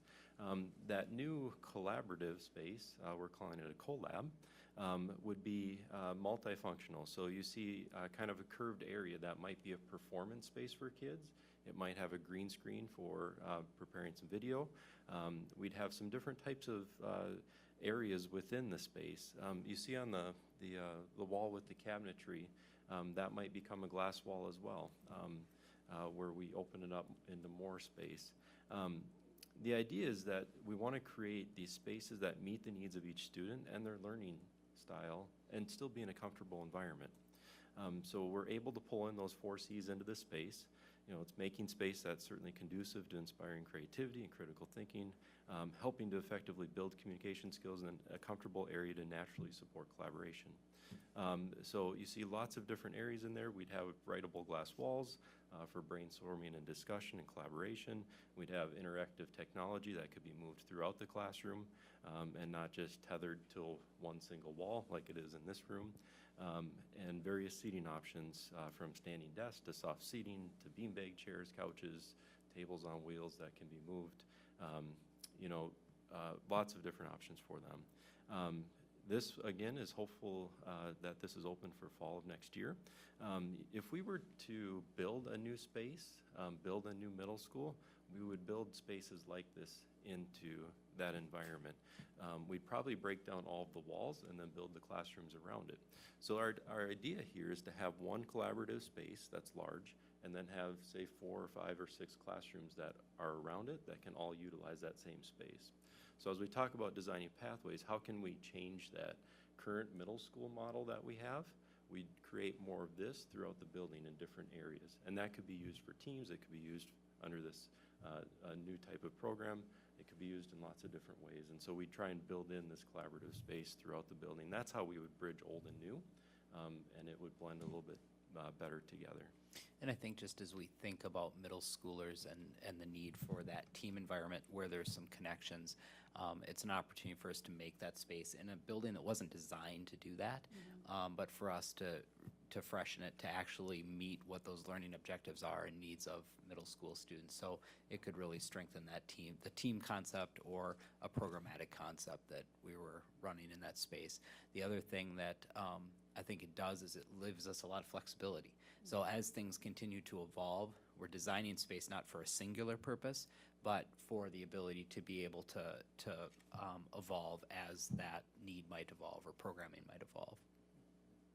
So as you know, we do have some flexible spaces that are already at our middle school, and we wanted to be able to give you a better visual of what that space that Jason spoke about might look like.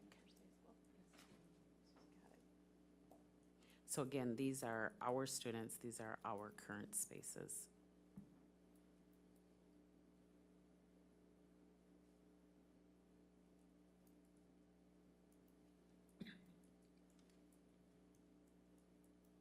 Again, you'll notice that collaboration living there. Students are working in small groups together. That we know that that is so important when you go and you look out in any business environment.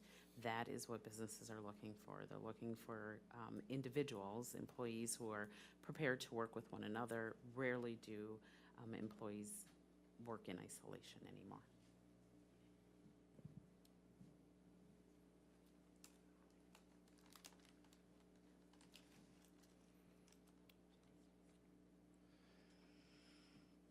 So one of the things that we're also recommending is a full-size theater at the middle school, which would roughly seat 700 students.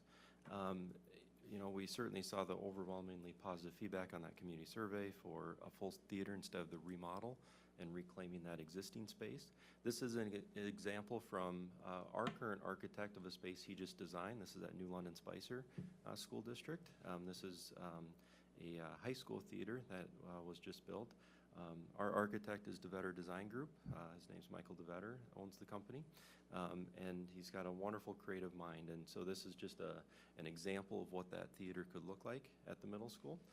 We'd also like to build in some common space to that theater that could certainly be sectioned off and used by the community during the school day. We want this space used, and often theaters will sit there empty during the day until a performance is needed. We want to try and build it differently so we can use the space during the day, so it doesn't just sit there.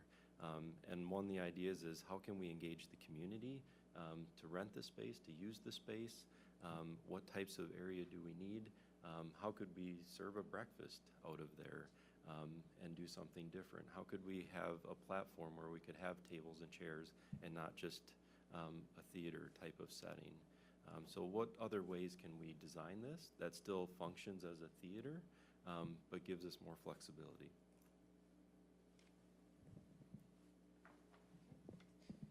So I think we are at the end of the middle school. Anything last things to add there? Break? Yep. So we'll go ahead and open it up for questions then around the middle school concepts. All right, questions? Anybody? So I'll start. So the theater, it's not in the existing theater space, right? This is a add-on to This the would building. be a brand-new building. What addition happens to the existing, are we Yep, so lunchrooms, classrooms? Yep, the existing multipurpose room, Yep, that floor. doesn't look like that. No, Yeah. it doesn't.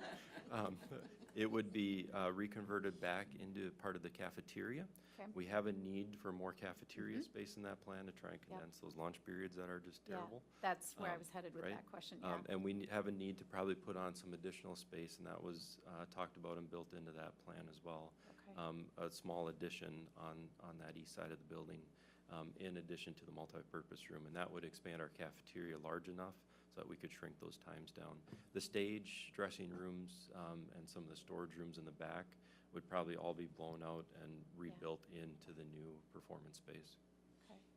So it's separate space, and you talked about having the community use it, separate entrance? Yes. So then that doesn't interfere with our Yep. secure entrance in the front, and Yep. there'd be a way to keep that secure from the rest of the building, so there's no building access? Correct. Right? Yep.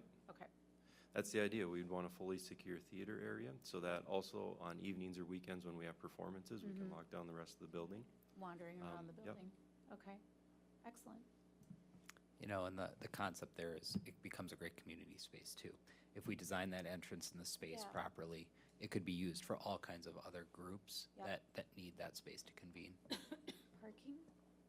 Yep, parking's certainly a consideration in that. We would work through those plans as well. We know on that east side, we're short on parking, Yep. and we have an opportunity to expand some there. Yep. But we also have a large parking lot on the west side. So can we design a path to get to that might be inside or a separate hallway off the gymnasium and so forth, so. Right. Adam? Can you describe the collaborative design development process? And I guess this loops back to the elementary schools as well. One of the questions I've had in this is, I'm very interested in a lot of what you spoke about, especially at the elementary level, choice. But under what we're talking about here, we're committing to building whatever, and then we're kind of designing. I'm concerned we get down the road and be like, well, now we need to make additional adjustments as well, or conversely, that we would be constrained in the design process to what we already did sort of before we chose that. So I need to understand the collaborative design development process better and how that would look. So we've talked a little bit about, and Dr. Swatson has shared the idea of human-centered design and really listening to community members to first build that empathy so that we can really have a true understanding of what it is that our students are interested, what our families are interested, and quite honestly, what our teachers are interested in with that choice. And so that process is about bringing the individuals together, listening to them, really hearing what their interest and focus is, so that we can begin to draw in Michelle Amit's team, so they would build that process around developing curriculum, instruction, looking at what that would look like. Now, as far as additional space needed, again, I'm talking from past experience. We would definitely have to talk about that as iterations came to the table. But from past experience, we use the current spaces that we have in order to deliver whatever the enrichment units are, because it isn't at the elementary level, it is not an additional class that you're offering. We're not hiring additional teachers. We're actually just utilizing that expertise of teachers to really hone in and focus on the interests of students. The middle school level, Jason can talk about, again, what that might look like if we need to add additional classroom space, or of course, we've seen the theater there, and what the retweaking of the space, the current plant looks like, so that we could provide that more open, flexible learning space. Yeah, and I'll back up a little bit. You know, the process we went through to create the spaces and the pictures that you saw in that short video was through Michelle's team and led by Alex Townsend to create an environment of different ideas. How do we bring together some different ideas to create different spaces that are all centered around changing of that instructional practice? And you saw in that picture, every space was different. They weren't, this is the model we're going with for each space. We wanted to see what works, what doesn't, what's feedback. Those team of teachers that came together, it was research-based, it was student input was provided through there. That's an iterative process that we're still going back now to gather feedback. How are the teachers using the spaces this fall? What are the students feeling? Is it meeting our expectations that we set out to build? So I think we're still in that process of trying to understand, is this the direction we want to go, or what's going to fit the model that we end up with? So I imagine we'd follow a similar process to try and engage many different people in that, in creating that design. And we have time under designing pathways. Even if the board acted and we did a vote, we still have time to design over a year in order to create that plan before we go out and build. So there's still time to do the work, so that we don't get down the road, because we would not want that, of course, to build it and then go, ooh, that doesn't fit our model. That's certainly not what we want to achieve. You know, it was one of my requests as we started with these pilot spaces is let's work with our staff, let's hear from our students, let's start designing things, and let's start trying some things where we're not betting the farm here. We're working on small little things to learn and make sure that what comes from that and what we learn from that process, we know it's what we want. So I think we're going to have some really good information by the end of this year about how some of those things are unfolding. And the standard process, you know, in terms of facilities construction and those things, how that all goes, is that, you know, the final designs actually aren't started until after you've secured what those resources look like, because it's quite an investment into that design work.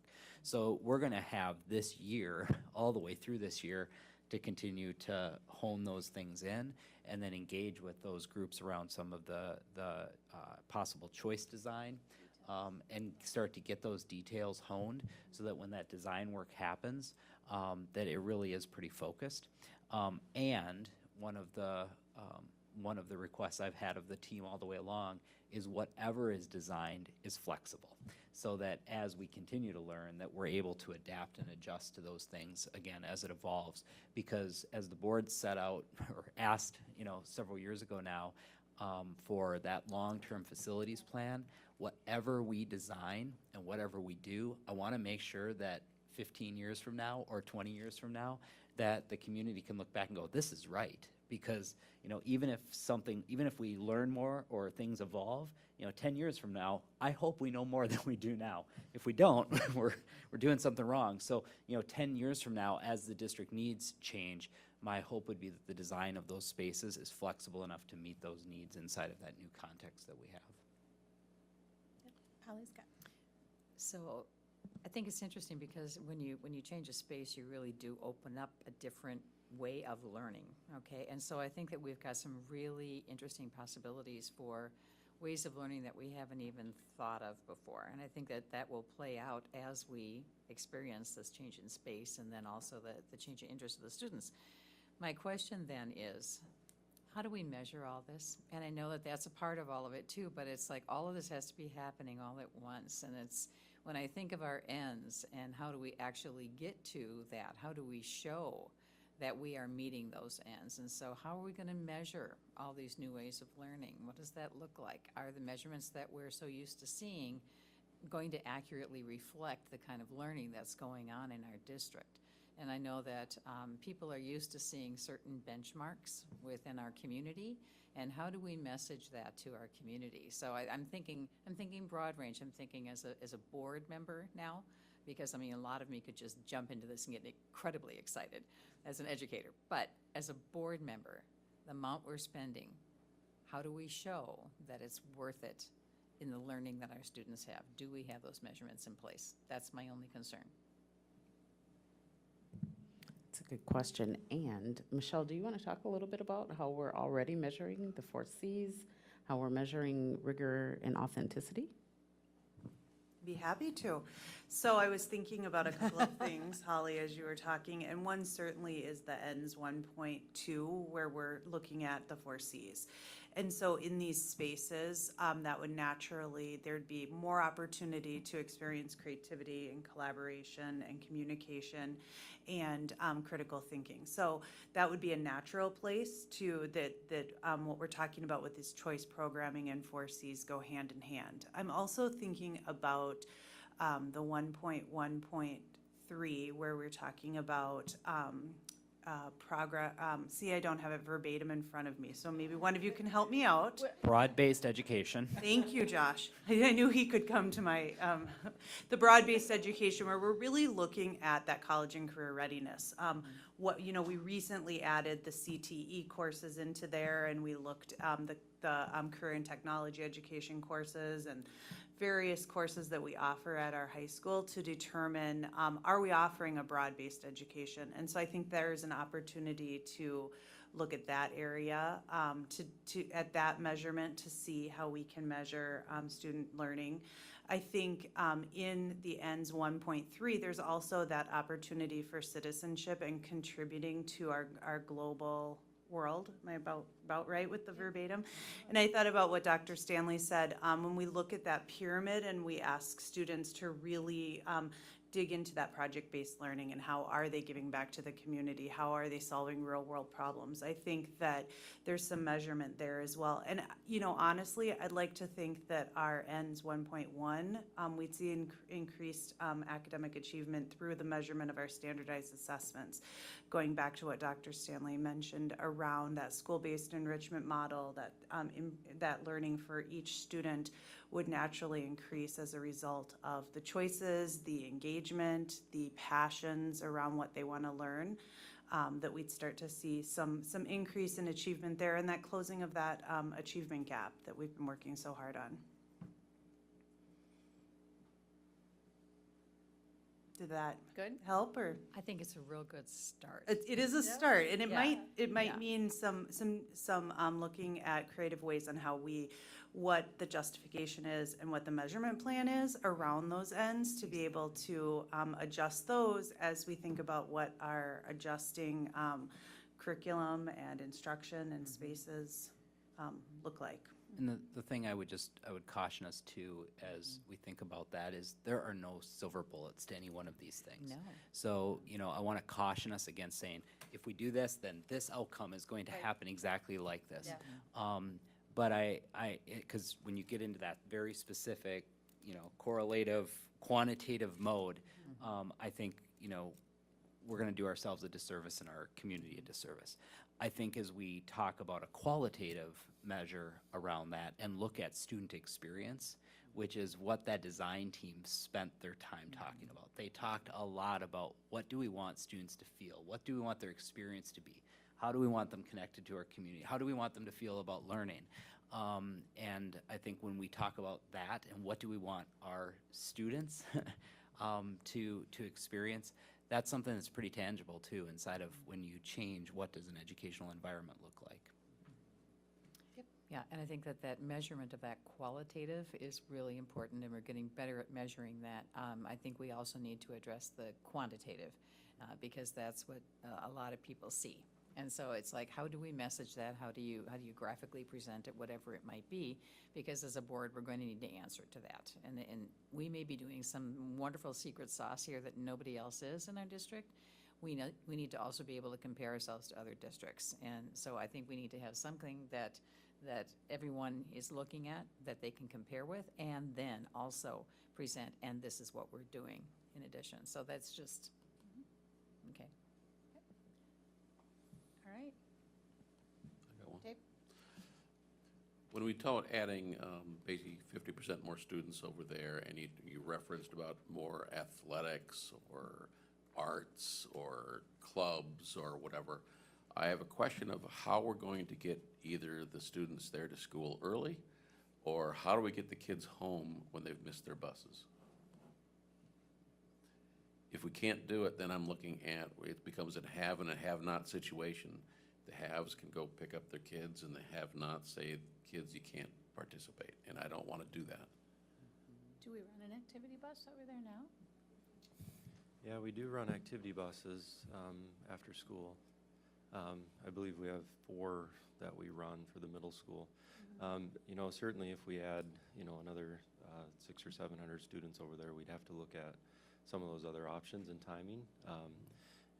I think we do a pretty good job trying to accommodate kids. We know as part of the strategic plan, we're trying to break down barriers and increase opportunities for kids. So if transportation is that barrier, we'll certainly find a way. Preschool's been a good example of it, that we've been working hard to try and find other ways to get preschoolers to school and provide them transportation. We don't have it solved yet, but we've made good progress on it. Yeah, I just want to make sure that doesn't fall through. And I know there's also been a lot of early mornings, and I think that's another area that we have to look at. That's because late buses, okay, but how about all the ones that want to do their 6 or 6:30 in the morning? We're going to have band practice or some other things. How do we handle that for all the kids in our district? It's a big issue, I think.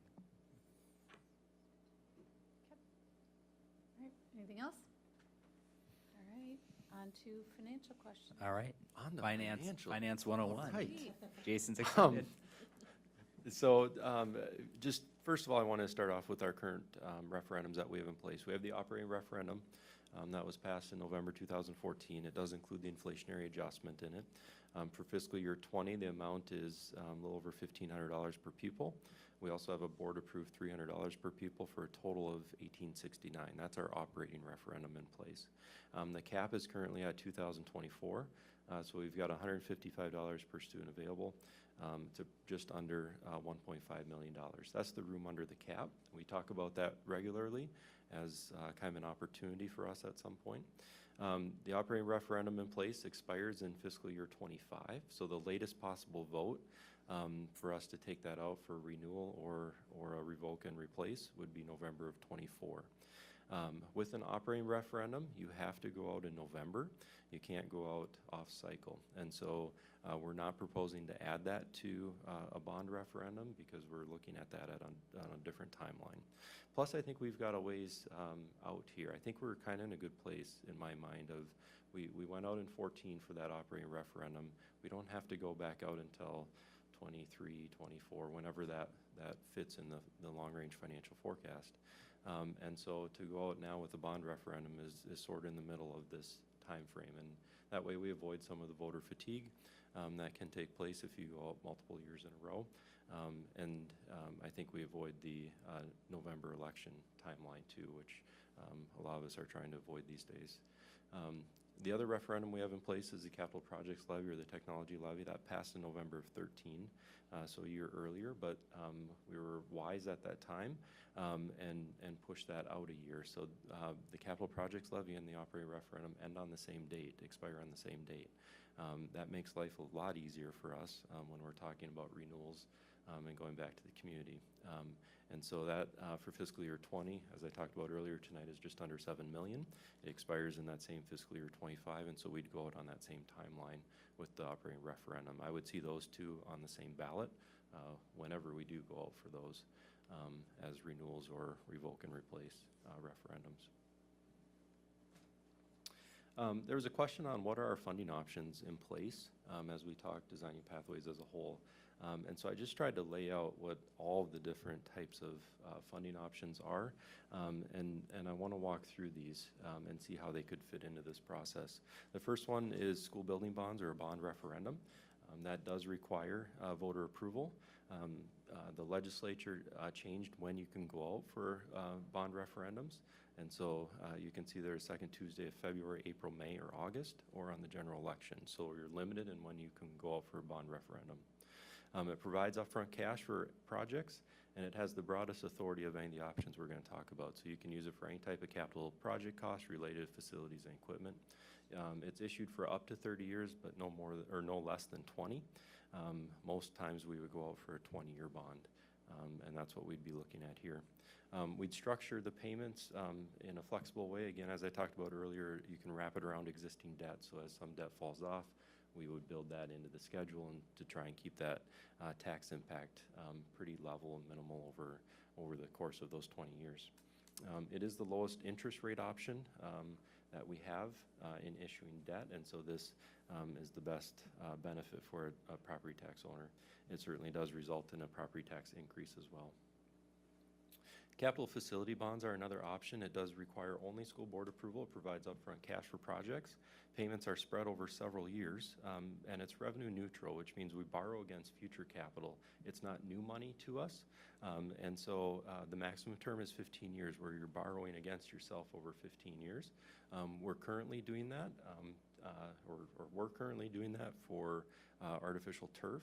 This was the old turf the first time we put that in. A number of years ago, we used a capital facility bond option. So we did not have to issue new debt. We borrowed against ourselves to give us the cash up front and then pay for it over a long period of time. It's a great mechanism for that. It can be used for improvements, repairs, and security, but not for furniture. So if we build a new addition to CMS, we have quite a bit of furniture we need to put in place. We cannot use this option to do that. The interest rate is similar to that bond referendum. Lease purchase, again, also only requires school board approval, provides that upfront cash for projects. The lease length is determined by the useful life of the asset. So if we're talking about adding square footage to a building, that would be over the 20 years in that sense. Additional space must be less than 20% of the current building capacity. The CMS addition we're talking about would be more than 20%, so we would not be able to use it for that addition. It also does not cover furniture or other furnishings. It can only be used for instructional space, so it can't be used for any kind of administrative type of space. So if we were to relocate the main office of the high school, we would not be able to use lease purchase to do that.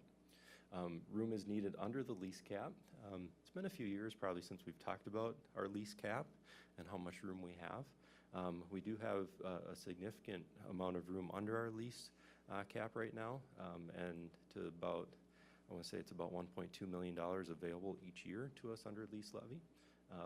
When you're doing this over a 10-year period or 15-year period, you can take 1.2 essentially times that 10 years, and that's the amount of cash you can get up front in a rough estimate. And so we've got quite a bit of room to be able to build some square footage. It is a higher interest rate than a bond, and it also results in the property tax increase through the levy process. Operating referendum, we could go out and increase our referendum up to the cap. That requires voter approval. We can use that for any type of general fund expense, which also includes the operating capital. The revenue is capped. No debt is issued, but it does result in the property tax increase. Long-term facility maintenance revenue requires only school board approval. We're currently using that. It provides upfront cash for projects, but the projects can only be like-for-like replacements. So this is where we're replacing parking lots or roofing and doing those general updates. It's in existing space. There is also an opportunity for additional revenue for health and safety. When we talk health and safety, you cannot use it for security. Safety does not qualify currently under the law. That's an interesting one for some of us. Building modifications are allowed for voluntary pre-K programming under LTFM. So that's an opportunity for us. And it does result in a property tax increase as well. Capital projects levy, we talked about this earlier tonight. It does require voter approval. It's used to finance capital costs such as technology and support staff. The levy is spread on net tax capacity, so the property value within the district and not the number of students that we serve. No debt is issued. It does result in a property tax increase. But if we, if enrollment exploded and we needed more devices, we would use the technology levy to purchase those devices through this means. And we also have some current resources we could always tap into as well. We still have an assigned fund balance for construction of $750,000. That's what's remaining of that old severance money that we had about $2.5 million of. We spent that to build secure entrances across the elementary and middle schools, and now also the high school. And then we had a number of other smaller projects that we used money for out of there. And there's no impact as it's existing money for us. We could certainly use a combination of all of those funding options to try and accomplish designing pathways. My recommendation is we would only use a bond referendum. I feel it's important to leave flexibility for us down the road. And if we utilize other options in here, it's going to kind of handcuff us, I think. So for example, if our preschool enrollment increased dramatically and we were able to change that capture rate higher and we need more space, we could use the lease levy down the road and not have to go to the voters to build, say, a pot of 4 more classrooms at one elementary. We could do that under lease levy and not have to go to the voters with it. It gives us that flexibility should something different happen that we weren't projecting. The bond referendum also has that lowest tax impact because we can spread that over 20 years, has the best interest rate available. So I think it's the best option available for us in order to accomplish designing pathways. We do have a little bit of the assigned fund balance for construction. I would recommend we do utilize that under this process, but that's a small amount of money at this point.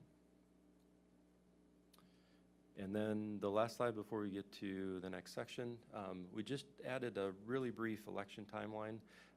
If we would do an election, say May 14th of 2019, we would, just to backdate that of how much time we'd want to spend with community presentations, they would occur between January and May, which means we'd look for a board vote sometime, probably that November 19th board meeting, to give us enough time to prepare for a January presentation that would roll out with the community. Within this is very condensed. Obviously, there's a full construction timeline along with a full communication plan as well and what we would do with those. There's quite a bit of work for us to prepare a review and comment for this date. It's probably old terminology that some remember.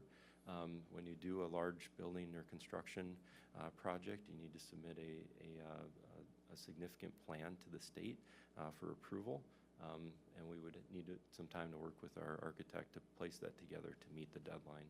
It needs to occur X number of months before the election to the voters. And so a board vote in November would allow us to achieve that. December would be cutting it close for us.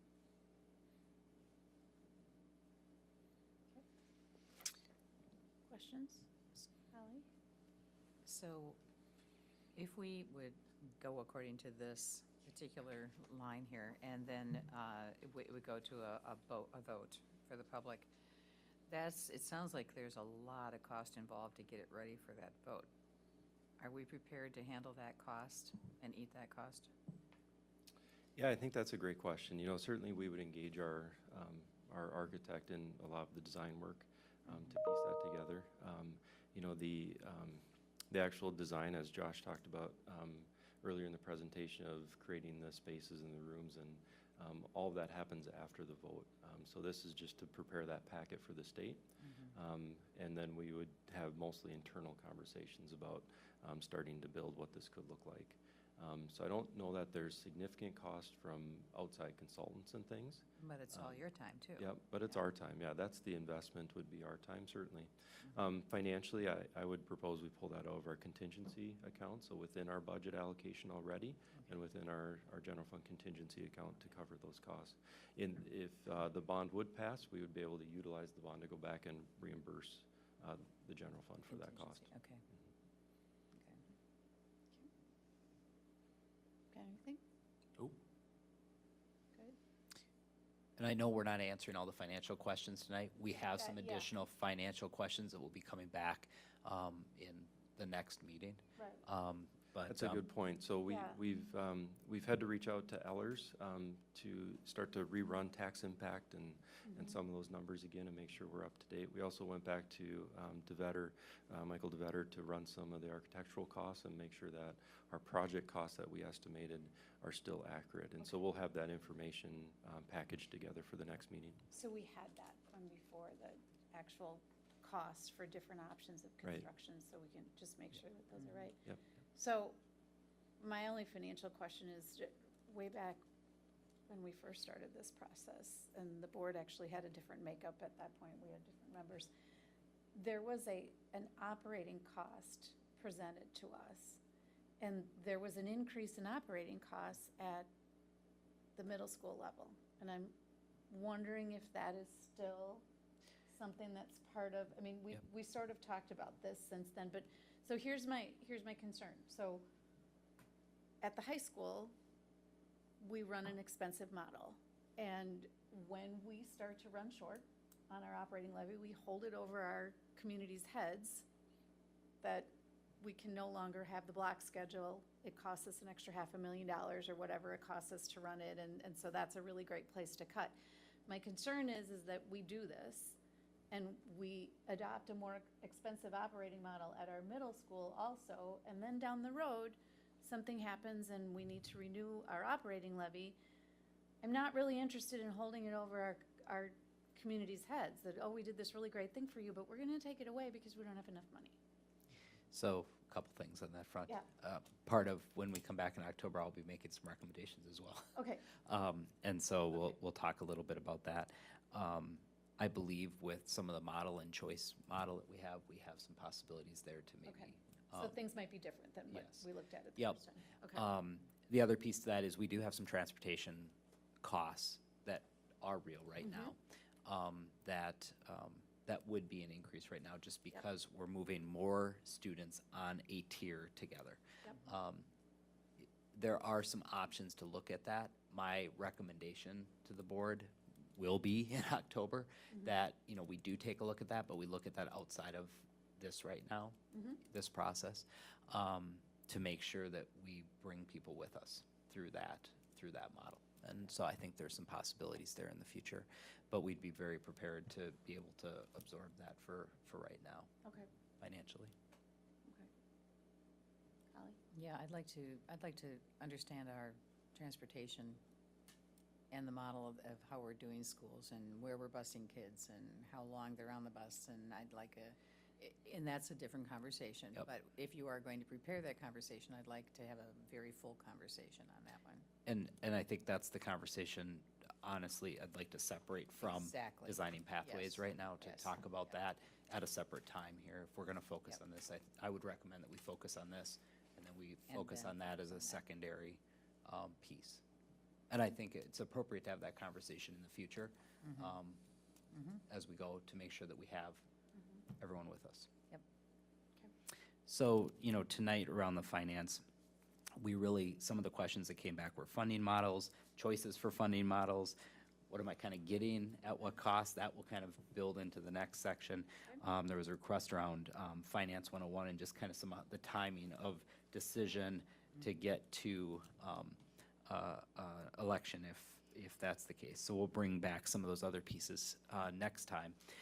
Oops, is there, okay. So I want to switch gears though, hand movements, get my attention. But I want to switch gears right now and talk a little bit about safety, because one of the things that we did talk about last time, and I had asked the board is, that would there be an interest in looking at safety as we do this across our various sites, as it continues to be a pertinent issue? So we are recommending safety and security updates at all sites through designing pathways. The investments we're looking at include some exterior security updates, interior communication systems, building lockdown equipment, camera and surveillance systems, and some additional protective glass in key areas. These categories are largely the categories that come from the Department of Education School Safety Grant. It buckets them, I think, pretty nicely to allow some flexibility for us to still make some decisions on what exactly do we need, depending on what that grant provides and what that outcome is, and then based on some further discussions on what our needs are. We've already done a lot of improvements around safety and security around the district, all within our current budget and resources that we have. I think we certainly do have a desire to take another step in this and add another layer, and I think this would allow us to make those additional improvements. Okay. Questions, Terry? Do we know when those grants will be announced? Do you have any idea? There's a good question. Right, the last I heard was by the end of this month or 1st of October. Okay. Yeah. I don't know if we talked to the board specifically about it. We did submit 4 applications under that grant program totaling, I believe it was about $1.2 million in grants that we requested. There was $25 million available statewide, and they received well over $100 million in requests and over 600 applications. Yeah. So obviously there's a need, and I think we'll see this come back to the legislature this year. Interesting. Okay. All right. That's it. Thank you so much. Thank you. Yeah, thanks a Thank lot. That was good. All right, we're going to shift gears. We're going to move on to policy monitoring. Let me get myself together here. Give me 1 second to turn some pages. So we're going to start with policy monitoring on EL 2.3 treatment of parents. Does anyone have an objection if we do this by exception? It's over on this side, on this side. Are we good? So can we just go with the overarching policy and do the OI and the evidence and move on? All right, so I need a motion on the operational interpretation for EL 2.3 treatment of parents, please. I move that the operational interpretation of 2.3 is reasonable. Thank you. Second. All right, any discussion? All right, all those in favor? Aye. Aye. Opposed? All right, then we will move on to 2.6, which is financial management and operations, correct? We're gonna do the evidence. Oh, I'm sorry, we have to We do have the to do evidence. I was in too much of a hurry. Yep. Okay, so could I have a motion on the evidence for 2.3, please? I move the evidence supports the OI. Thank you. Second. All right, any discussion there, now that I've given you a chance? Terry? You know, my only area that I wanted to talk about was 2.3.3. Okay, Let me get to where yep, it is. turn pages here. The evidence that's really highlighted, kind of updated, is a district-wide volunteer program. And when I look at this policy, it's specifically calling out parents. And for me, the district-wide volunteer program goes much further beyond parents, and I think that's an asset. But I'm just saying, as a measurement, I struggle with that, so. Okay. Struggle enough to pull it out and vote on it separately and vote down the policy, or just making a No, comment? just am making a comment. Okay, thanks. All right, anybody else? Further comment? All right, all those in favor? Aye. Aye. Opposed? Thank you. All right, now we can move on to 2.6. Can I add one comment on 2.6? Yes, yeah, right. you were all ready to make a comment first before I I was, but that's get the evidence too, yeah. on 2.6, I received one last-minute question that came in, and it was specifically around 2.6.6 regarding receivables that have been written off. And the quick answer to that is that number is 0. So there are no receivables that have been written off. So, Thank you, Josh. All right. Okay, so I will ask the same question. Does anyone have an objection to monitoring 2.6 by exception? Are we okay with just overarching? You can. I do. Okay, I think then we we'll need go to do through them each one. individually. Yep, that's fine. I'm glad you said something. So we'll start at 2.6.1.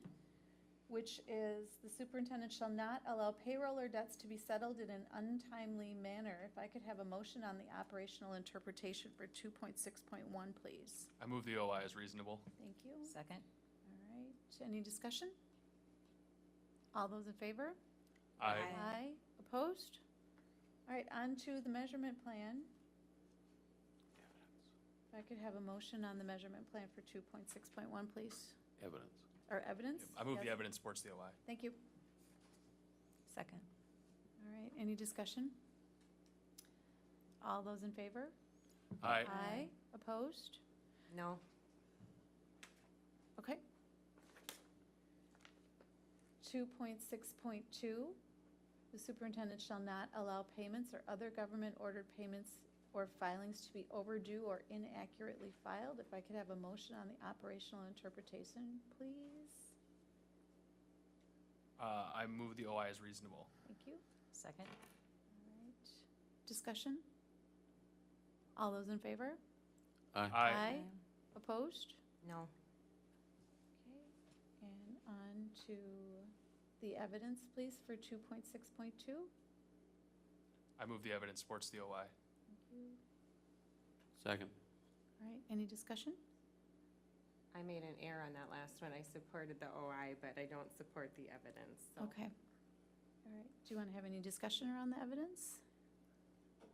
You know, for me, I feel like there's room for improvement, and so, you know, it's, the word shall not is pretty strong legal language, and so it just looks like the district sees that there's some updates that need to happen with regards to compliance and procedures. I like that, but right now, the evidence for me, I just. Okay. All right, anybody else have any discussion? Okay, so all those in favor on the evidence? Aye. Aye. Aye.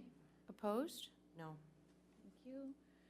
2.6.3, superintendent shall not use contingency funds greater than $100,000 without informing the board. If I could have a motion on the OI, please. I move the operational interpretation. Second. Okay, Thank you. Discussion? sorry.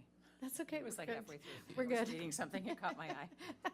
We got the drift. Yeah, that's good. And discussion? All right, all those in favor? Aye. Opposed? Okay, if I could have a motion on the evidence, please? I move the evidence supports the OI. Thank Second. you. Need a second? I did a second. Oh, I did. got it, okay. Discussion? All those in favor? Aye. Aye. Aye. Opposed? All right, 2.6.4, the superintendent shall not acquire, encumber, or dispose of real property without board approval. If I could have a motion on the OI, please. I move the OI as reasonable. Thank you. Second. All right, discussion? All those in favor? Aye. Aye. Opposed? All right, motion on the evidence, please. Move the evidence supports the OI. Second. All right, discussion? All those in favor? Aye. Aye. Opposed? All right, we're on 2.6.5. The superintendent shall not lease real property or remodel leased real property without school board approval. If I could have a motion on the OI, please. I move the OI as reasonable. Thank you. Second. Discussion? All those in favor? Aye. Aye. Opposed? Motion on the evidence, please. I move the evidence supports the OI. Second. All right, discussion? All those in favor? Aye. Aye. Aye. Opposed? All right, we're on to 2.6.6. The superintendent shall not allow receivables to remain unpursued after a reasonable grace period. If I could have a motion on the OI, please. I move the OI as reasonable. Second. Discussion? All those in favor? Aye. Opposed? All right, motion on the evidence, please. I move the evidence supports the OI. Thank you. Second. All right. Discussion? All those in favor? Aye. Aye. Opposed? All right, last one, 2.6.7, the superintendent shall not allow fee-based relationships in excess of $100,000 annually to continue beyond 3 years without a formal review that includes an analysis of contract fees and performance. If I could have a motion on the OI, please. I move that the OI is reasonable. Thank you. Second. Discussion? All those in favor? Aye. Aye. Opposed? Motion on the evidence, please. I move the evidence supports the OI. Thank you. Second. All right, discussion? I know, I'm not quick. All those in favor? Aye. Aye. Opposed? All right, so we are on to Overarching, BMDs. BMDs. 2.60. Hmm? The overarching. Oh, we got to do the overarching. Okay, Done this a long time. yep, so we are rolling back up to 2.6, the overarching policy, financial management and operations. If I could have a motion on the OI, please, for 2.6. I move the OI is reasonable. Second. All right, any discussion? All those in favor? Aye. Aye. Aye. Opposed? No. Okay. Yep, we had one no. And a motion on the evidence, please. I move the evidence supports the OI. Thank you. Second. All right, any discussion? All those in favor? Aye. Aye. Opposed? No, I did it again. That's I all right, was just the evidence. consistency's a good thing. I'm learning. That's all right, you're consistent, it's good. It's- Fair enough. It's good. There's always We're all in something. this We are all in cycle this together. together, my friend. This is, it's always something, and it's never perfect. What could be more natural than I know, yeah. policy monitoring Yep, report yeah. procedure? Yeah, because we're all doing something we do every day, right? All right, so we're on to the BMDs 3.0. Can we just do these all en masse? Yeah, I don't, Because we have monitored them all, it's just a question of, well, I don't know, because they are all separate. You know, it's not like they're we can do it parent and child individually. policies, and because I enjoy this so much, I think we should. Okay, let's do it. Let's go. All right, but it's only one motion, Yeah. There's no- 3.1 would be all Right. of Yeah. it, right? Right, So- it's just one, Just double whether check. we're in compliance or not in That compliance. was Yes. actually really good practice. Thank Yeah, you for going yeah, through them all. that- no. Individually, it was, yes. Yep, so this is good. So we could have a motion to approve our compliance on 3.0, please, right? Yes. Okay, so Yes. I need a Okay, motion. okay. So So I moved. move that we are in compliance with BMD 3.0, single point of connection. Thank you. Second. All right, any discussion? All those in favor? Aye. Aye. Opposed? All right, on to 3.1, unity of control. If we could have a motion on our compliance on that, please. I move the board is in compliance on BMD 3.1. Thank you. Second. All right, discussion? All those in favor? Aye. Aye. Opposed? All right, on to 3.2, delegation to the superintendent. If we could have a motion on our compliance on that, please. I move the board is in compliance with BMD 3.2. Thank you. Second. All right, discussion? All those in favor? Aye. Aye. Opposed? And 3.3, please. I move the board is in compliance with BMD 3.3. Second. All right. Discussion? All those in favor? Aye. Aye. Opposed? Okay, so the fours, we should probably need to do Can all, you do them separately? yeah, because we have one at One least. that's not. Yep. Mhm. Okay, so if I could have a motion on our compliance on 4.4, GP 4.4 officer roles, please. I move that we are in compliance for GP 4.4 officer roles. Second. All right, any discussion? All those in favor?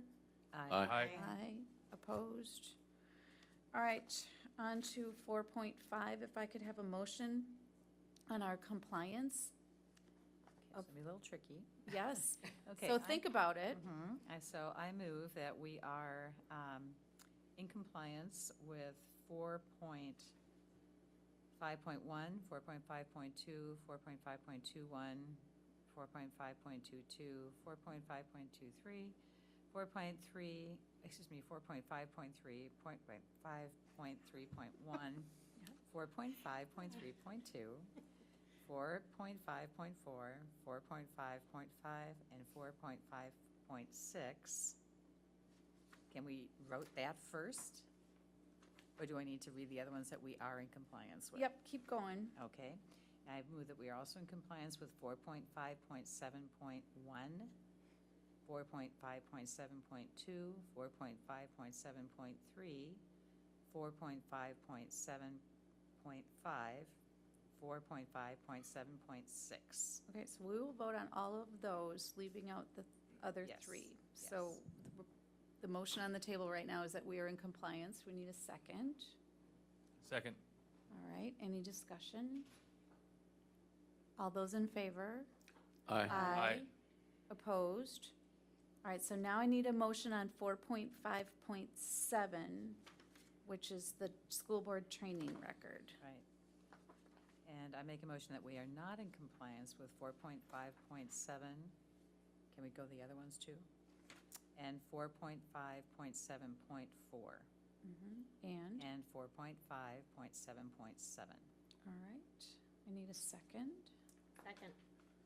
All right, so the motion is that we are not in compliance. So if I could have, do we need any discussion? All right, all those in favor? Aye. Opposed? All right. Well done. Do we need to do, yes, no problem. So we got 'em. Need to do a commitment made and action taken? I think we need to make a commitment Yes, at this point in time. So yes. could I entertain, do you have to entertain it? Well, so we could talk about what is our commitment to get this in line. Can we get that taken care of? I will seek a approved alternative for, I thought I'd already done a phase three. Okay, I did, frankly forgot that we have the annual leadership conference, but I will seek an alternative. I do not intend to go to any additional MSBA trainings, so I'll seek an alternative. okay. Right now, under our board policy, we don't have an alternative for the For three. leadership conference Yeah, for or for 3. Right. We have one for 4, but not for 3. I thought I went to. There is an upcoming leadership conference, obviously, for 2019. Yep, in January. Yep. Yep. So, I mean, you'd be able to do that. And then, 3, there's, right That'd be for now, the in our 2019. policies, we don't have. That'd be for the 2019 GP, though. Yep. Yep. So, is that the plan? I think I already stated my plan. Okay.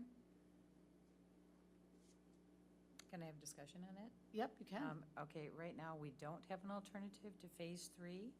And I know that there are some times when MSBA trainings are very much in concert with how our board runs under policy governance, and times when it is not. And so I know that that can be frustrating for people to go to that and then come back and feel like maybe there's a mismatch there. Unfortunately, there really is not another one for phase 3. And I think we're just kind of out of luck on that one, Adam, if that would be something that you would be able to consider doing to be in compliance. I think that would be very beneficial for the board. And then for the annual conference, I think you'd already stated you're okay with going to that, is that correct? Yeah, I have no problem with going to it. It's Okay. truly a scheduling issue. Okay, and I understand that. So with phase 3, you were saying something about finding an alternative. Do you know what the content is of phase 3? No, and as I said, I do not intend to go to another MSB phase training. I don't think they're valuable. I've stated that. I think the policy is flawed. So, Well, unfortunately, you would remain out of compliance. Yeah, And so we're that would gonna- put you up for, whatever action the board chair would need to take because of that. Well, we're going to continue to call it out, so it's going to Yeah. continue to be public, that not all of our board members feel like the training is valuable. yeah, and then the board will have to decide what we, Right. Now, Yes. didn't you just attend phase 3 this past actually, I just Saturday? went to 4. And Okay. I've been to 3. Okay, because I have not yet attended 3 yet either. But 4 was fine. helpful to me, I liked 4. but I they don't know changed what it. 3 is They about changed- because I they haven't changed it a lot. attended, so. Well, and so they do tend to change them over time based on input from people. So I would encourage you to give it a shot because they do change them. It's not the same old, and I always do come out with something.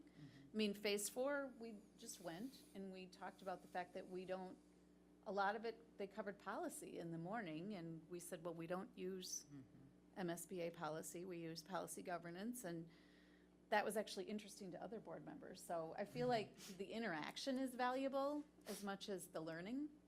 So again, I would encourage you to figure it out, and there's always, I find something valuable in it. So, even though it doesn't really, but, and the other thing, I mean, if you think the policy's flawed, the other thing is to try to put forward a policy change. I've done so. I know, and it hasn't passed, so, which means the rest of the board thinks it's important. So, if, again, we're gonna publicly call out that we have one board member who's decided it's not important, and we're gonna continue to do that, because we're not gonna be able to change the policy. Right. So, all right, we will table that discussion for now and move on to 4.7. So, excuse me, so then I just wanted to, Don't we still have the so motion? then basically what we would have to do is on 4.5.7. Yep. um, And 7.4 would and 7.7. That would continue to be out of compliance because it's not going to happen. And then same thing with 4.5.7.4. Yep. However, 4.5.7.7, can you say can the put in plan there that is he to- plans to attend. Yep. Okay. Yep, thank you. And so as clerk, will you make sure that that goes forward? Yeah, so I we would get that propose to recorded. write down instead that I will bring forth language changing the policy. This is actually in arrears, though, so, I mean, Right. we're monitoring what we did, and so Well, we're But this is saying, commitment made, action Oh, I taken. see. So if, Yep. if you would like to put that down as commitment, that Yep. would be okay. Yep. And then on the 4.5.7.7, if you'd put down that you will, your intention is to attend, Yeah, let me write this down and Conference. make sure that it gets on Yep. correctly. okay?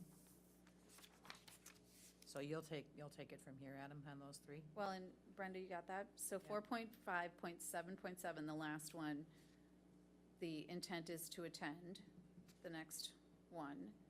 And 4.5.7 and 7.4 intend to put forward policy change. Intend to propose policy change. Yep. Okay?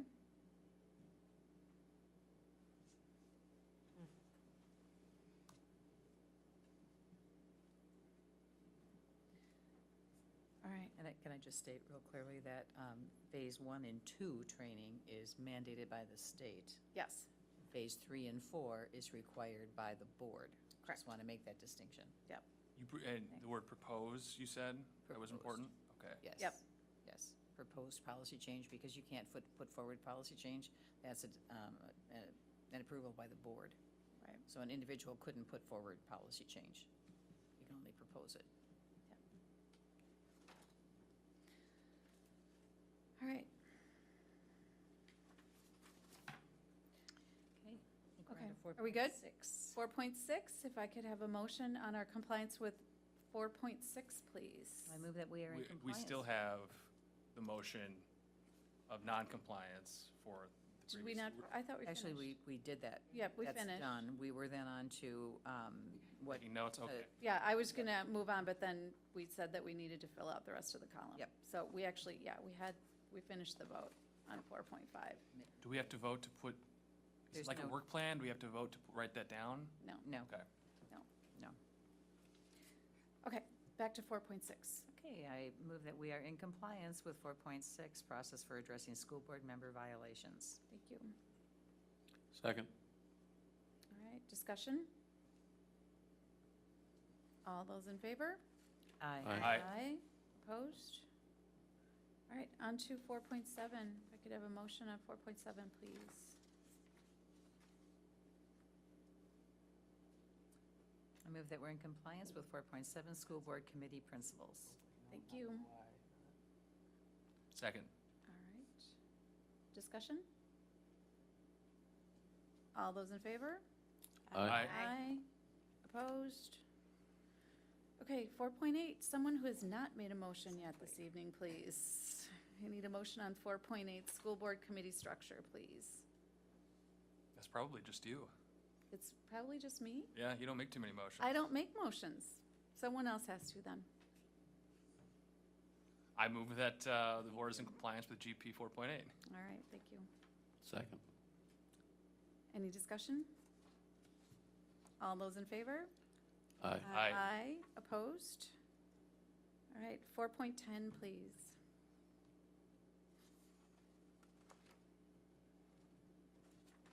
Move that the board is in compliance with 4.10 GP. Thank you. Second. All right, any discussion? All those in favor? Aye. Aye. Opposed?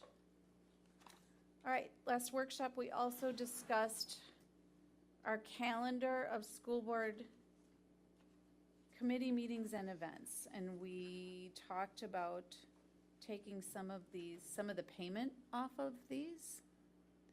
So has everybody had a chance to look through this, and can we just approve it the way it stands? So what we're talking about is the last column, should the board continue to cover the cost, and the yeses and the nos. So can I have a motion that those are correct, please? Yes, I'll make a motion that it is correctly stated as we discussed. Thank you. Second. All right, any discussion? Yes. I'll just sum it up that, again, this is a list of events that we have attended. This is not a cumulative list of all the things that could Correct. potentially take place.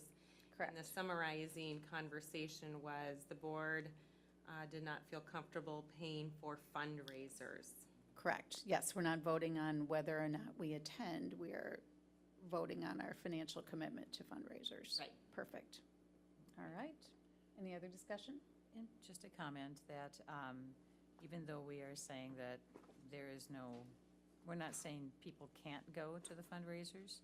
At the same time, if we are not funding those fundraisers and they are important, either from the standpoint of the board's relationship with the with the community, or the community's perception of the presence or absence, then I think we may be setting up a little bit of a strata of who attends these events and who does not from the board. That's concerning to me, potentially. Okay, so I would just want to put that out there, and then I will vote as the board sees. Noted. Okay. Thank you. Yep. All right, anything else? All those in favor? Aye. Aye. Opposed? All right, on to record of board self-evaluation. So I think the only one that we need to talk about tonight, I need a motion to approve the record of board policy monitoring for Ns and ELs. There are some things that we did at our last business meeting. So if I could have a motion on that, please. I move to approve the record of board self-evaluation. Thank you. Is that correct? Yes, thank you. I don't think I've ever moved that one. Yeah. Yeah, that's good. One. We're all practicing new things. It's great. We're good. I second. Okay. Discussion? All those in favor? Aye. Aye. Opposed? All right, moving on to item F. We need to, as a board, approve the resignation of Greg Lehman. I received his resignation via email, and so I will say that tonight we need to accept his resignation as a board, and then I would propose that at a workshop we discuss what our next steps are, if that works. Point of clarification before Yes. we vote. From a state statute standpoint, receiving it via email rather than written, is that okay? That's all I'm gonna get. Okay? Does that qualify as? It's a resignation, Okay, and if we vote on it, then it's legal. I move we accept the resignation of Greg Lehman from the school board. Thank you. second. All right, any discussion? All those in favor? Aye. Aye. Aye. Opposed? All right, we are on to the superintendent consent agenda. These are management items. The board would not act upon a policy governance, but require board approval from outside entities. This month, we have our monthly reports, which are donations, human resources, business services, and we have the approval of the agreement with the Minnesota School Employees Association. If I could have a motion on the consent agenda, please. I move that we approve the consent agenda as written. Thank you. Second.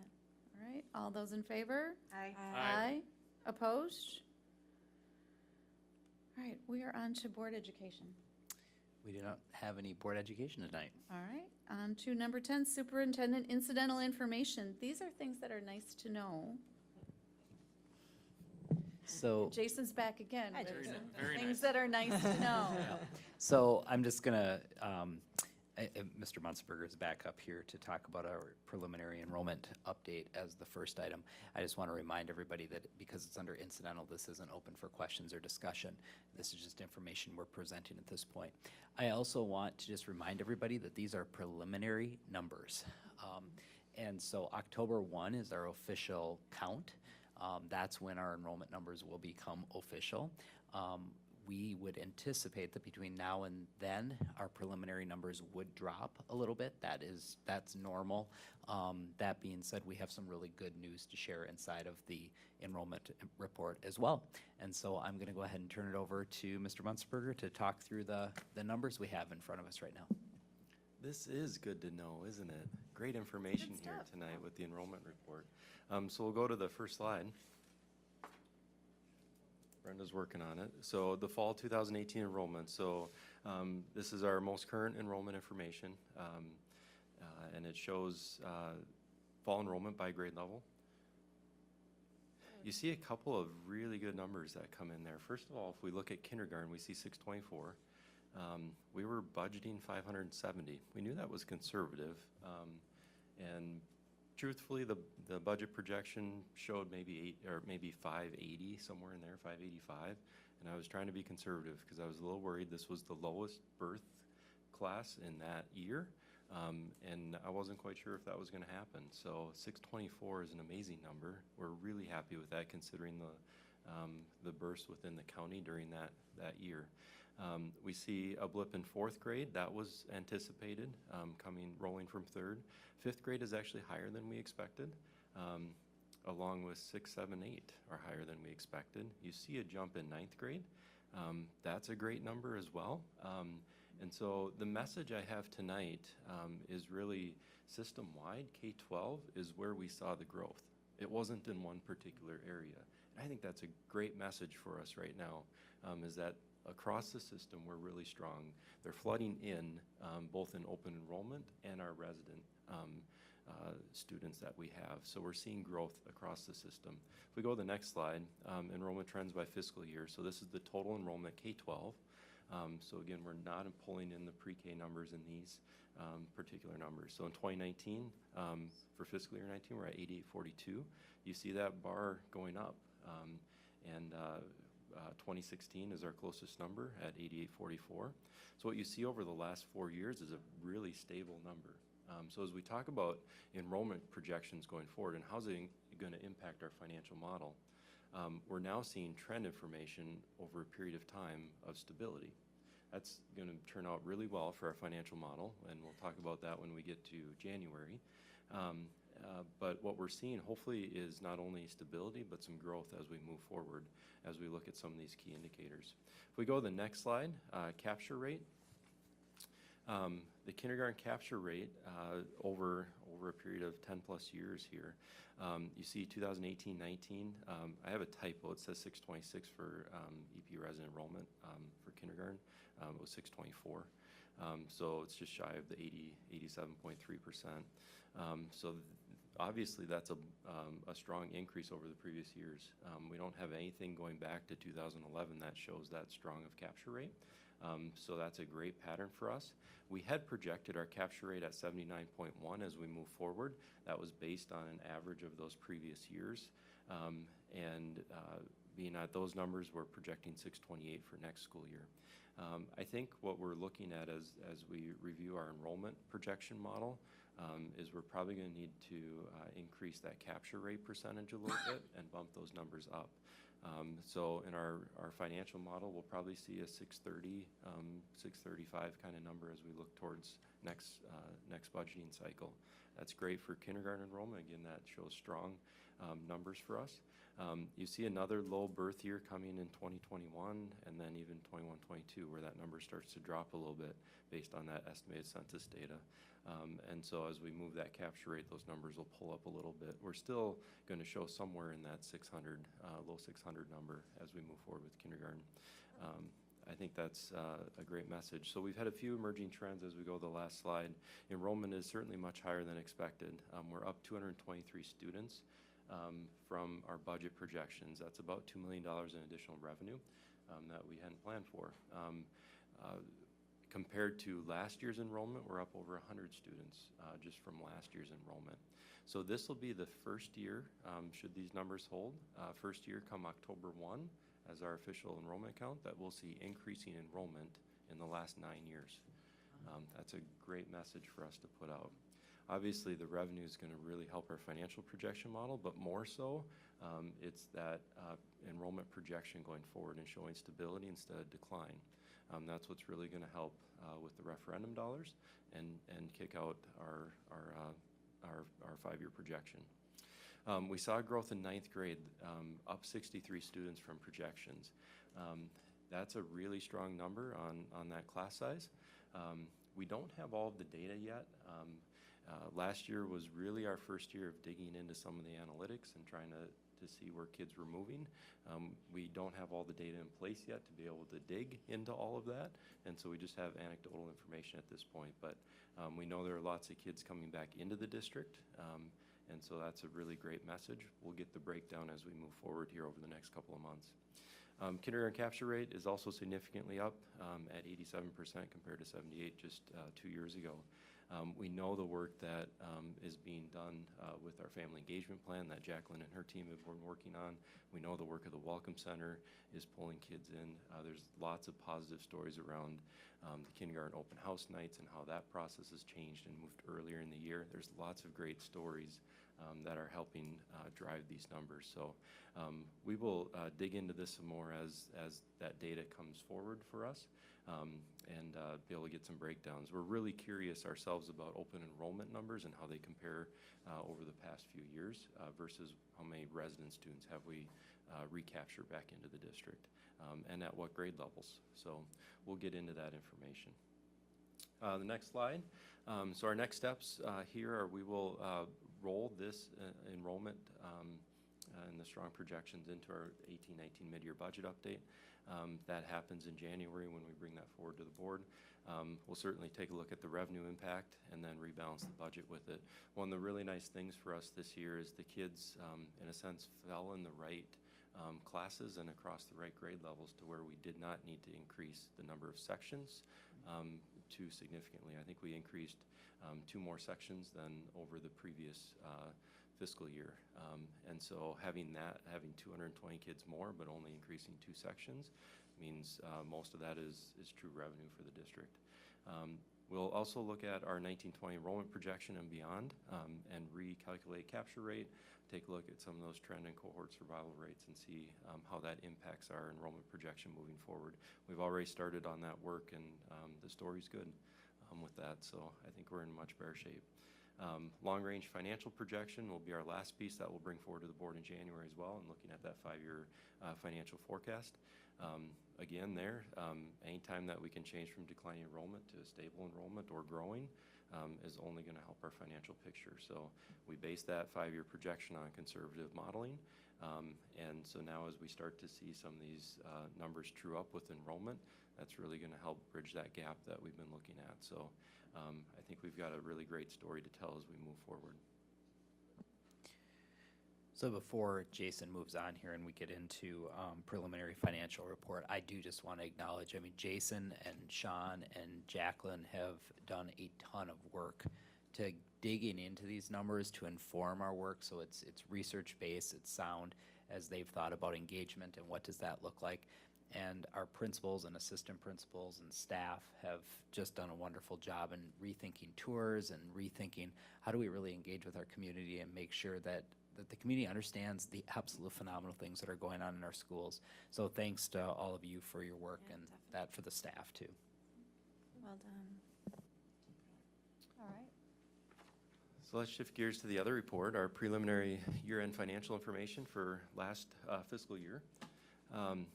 We went through our financial audit. We're still going through it, actually. Preliminary field work for the audit was completed back in June, and the main field work was done during the early September.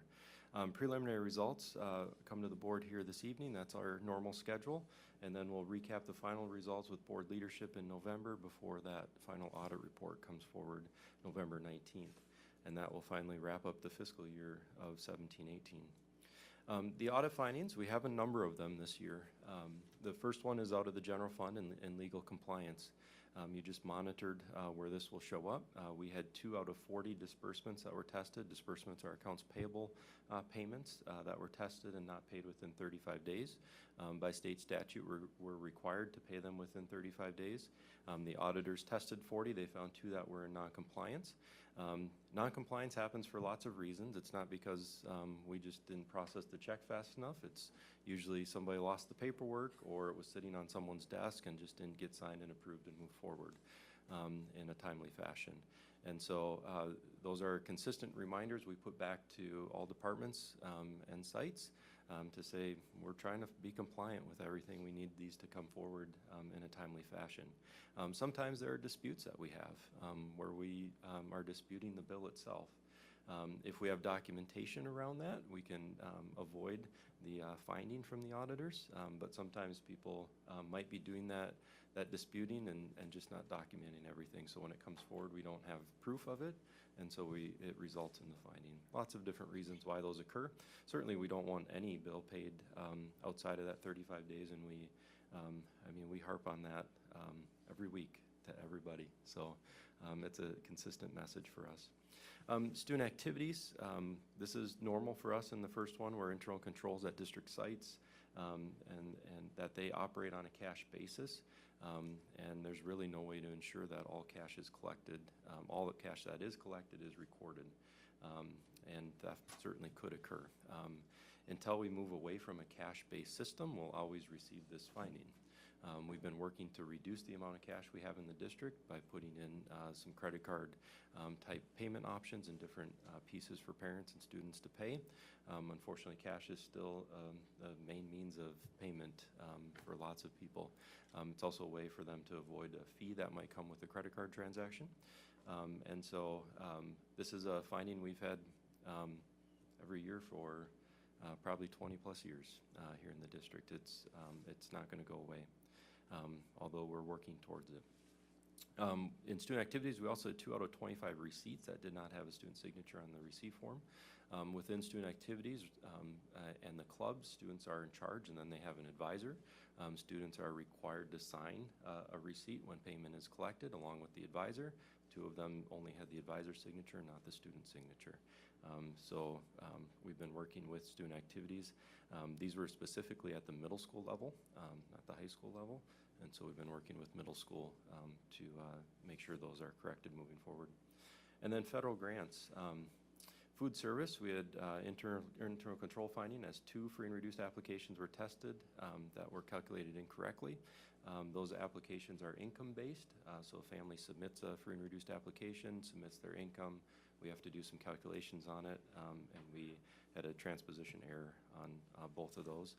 So we worked with our food service staff to put in a new procedure where we have 2 people checking those forms and not just the person that completes that testing.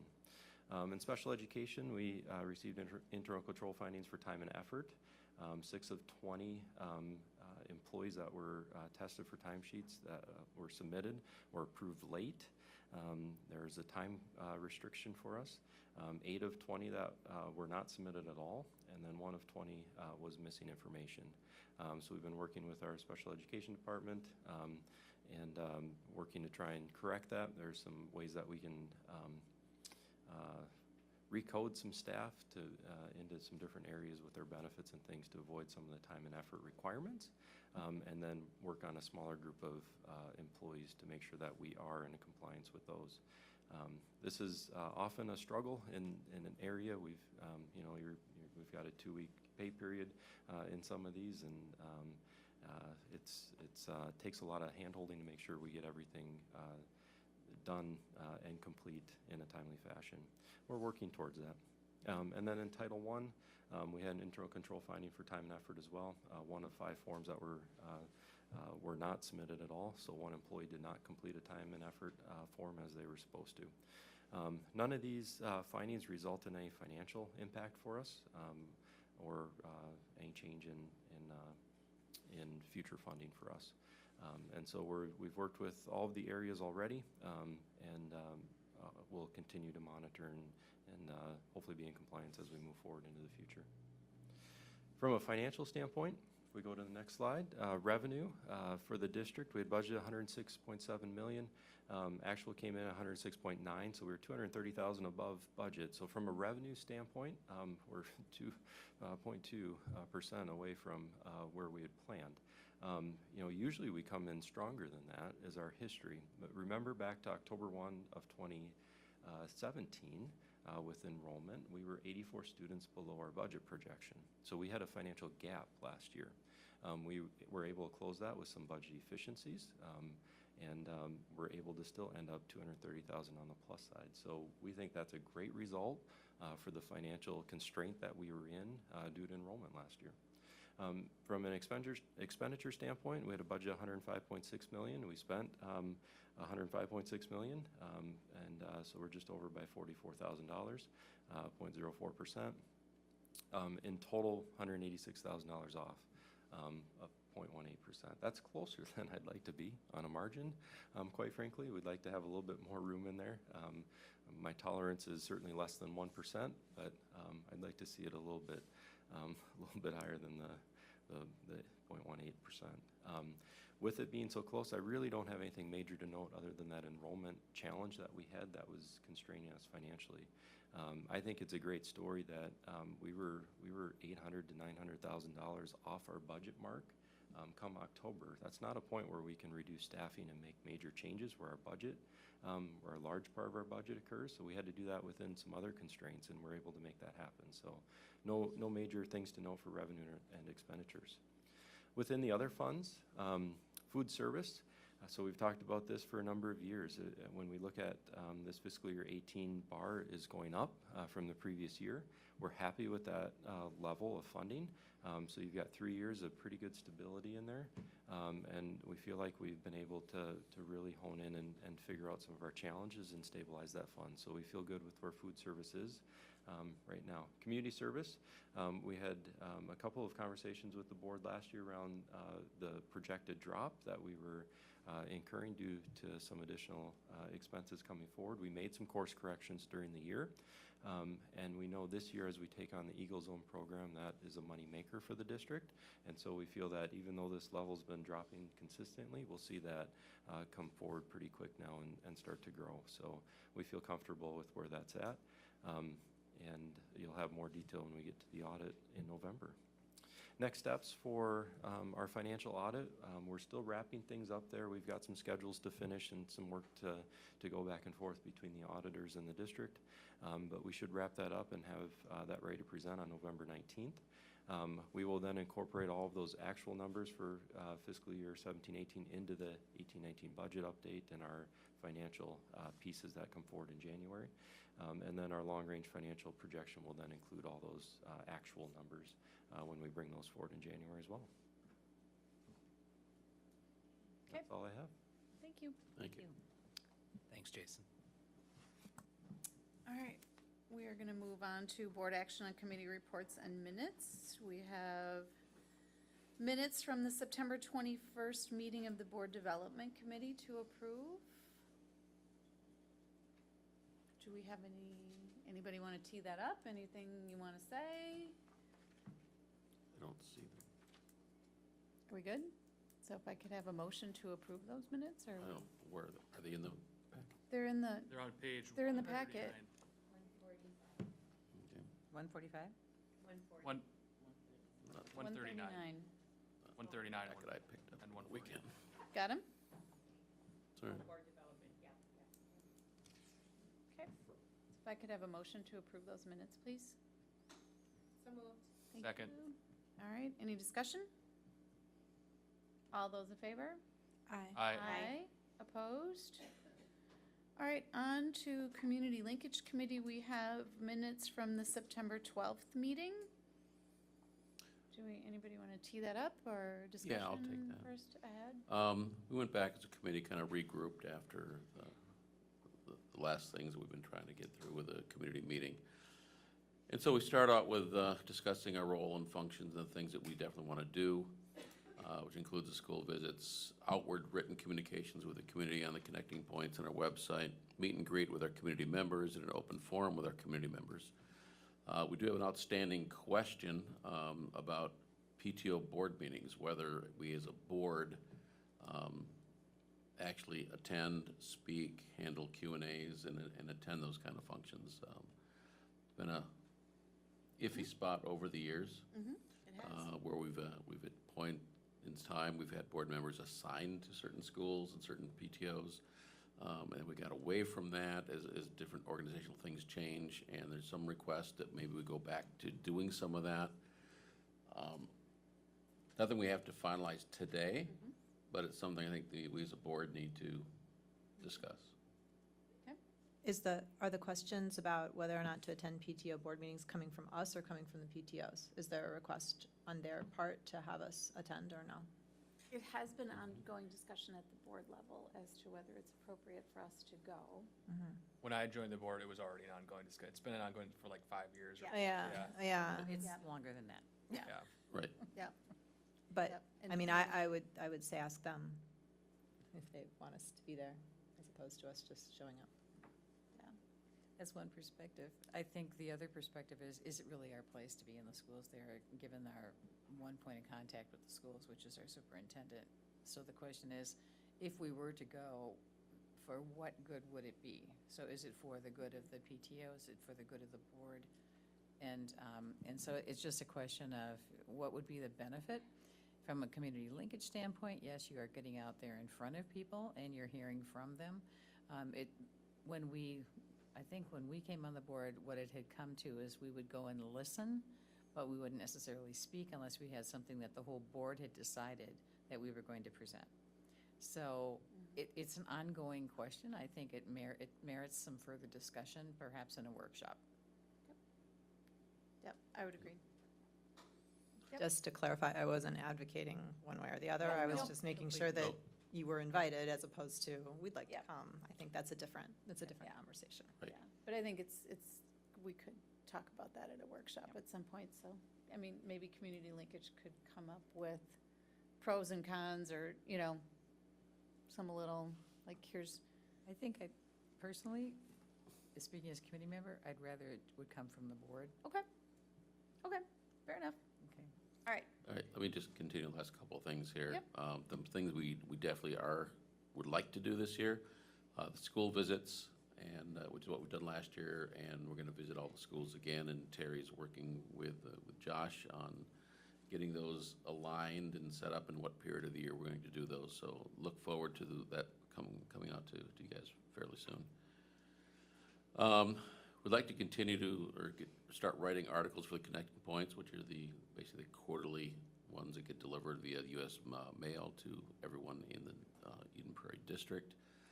We have a couple of ideas there. One is an article on how decisions are made by the school board. For example, a focus on designing pathways, because that's a big item sitting out in front of us, and how we're going to resolve. The second one is just starting a series of articles on ends, and we'd probably start with reading it third grade. Why do we think it's important? Why do we measure it, et cetera? So there's a couple of ideas there. Again, as we're trying to do is bring ideas to the board, that the board say, yay, nay, go back and do more work. We're not gonna jump any steps here. If it's gonna take us a little longer to get things done, it's gonna take us a little longer to get things done, but we're not gonna jump steps anymore. Okay. So, I'm looking to you guys to see, are those two articles okay? Yeah, and so the input on the articles that I would have for you is that you have to work backwards on your timeline. So whenever Jacqueline tells you, here's your due date for connecting points, and I only say this from hard experience being on the committee, know. you gotta get it through the board approval process before, so you gotta figure out, okay, so when's my business meeting, so that the board can read it ahead of time and approve it. So that's my only, and I get that that seems cumbersome, but it's the only way it actually works. Right. And sometimes it's working backwards, sometimes working forwards, depending on how many iterations we have to go through. So we can make Exactly. a shot, but we might miss a deadline, which means it'll just Yep. go to the next one, and we wouldn't Yep. have anything unless we have one in our back pocket that's been previously done. There you go. So we can drop one in, which There is you why go. there's two here. Nice, okay. So I maybe like it'd it. be okay that we write two articles and have them available. Yep, And then maybe ideas of topics for a couple more. Okay. Without necessarily going through and writing it yet. fair enough. We good with Okay. that All right, concept, that idea? okay. Okay. Mm-hmm. And then what we want to do is have a meet and greet with the community. Mm-hmm. Be after the election, so it would be into next year. We just needed agreement with the board. Is it when, where? Are you guys okay with it? We're only planning for one. It's not, no particular agenda. We weren't targeting any particular group.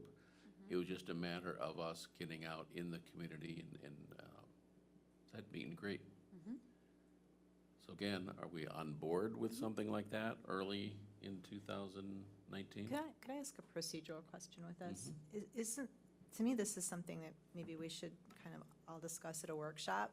All I'm hearing is, just a couple of people saying, yeah, it's okay, but we're not really having an opportunity to talk much about it as a group. This is something that, seriously interests me, and I have lots of thoughts, but I don't want to, Right. slow the whole thing down now. So I'm trying to understand from a procedural standpoint how we move forward with this without slowing you down. No, it's okay, and this is what we're trying to get, that's why we're coming to the board. And this is a meet and greet only. This is not we have some questions for you, we have an agenda or something. It's just a matter of getting out in the community as a board.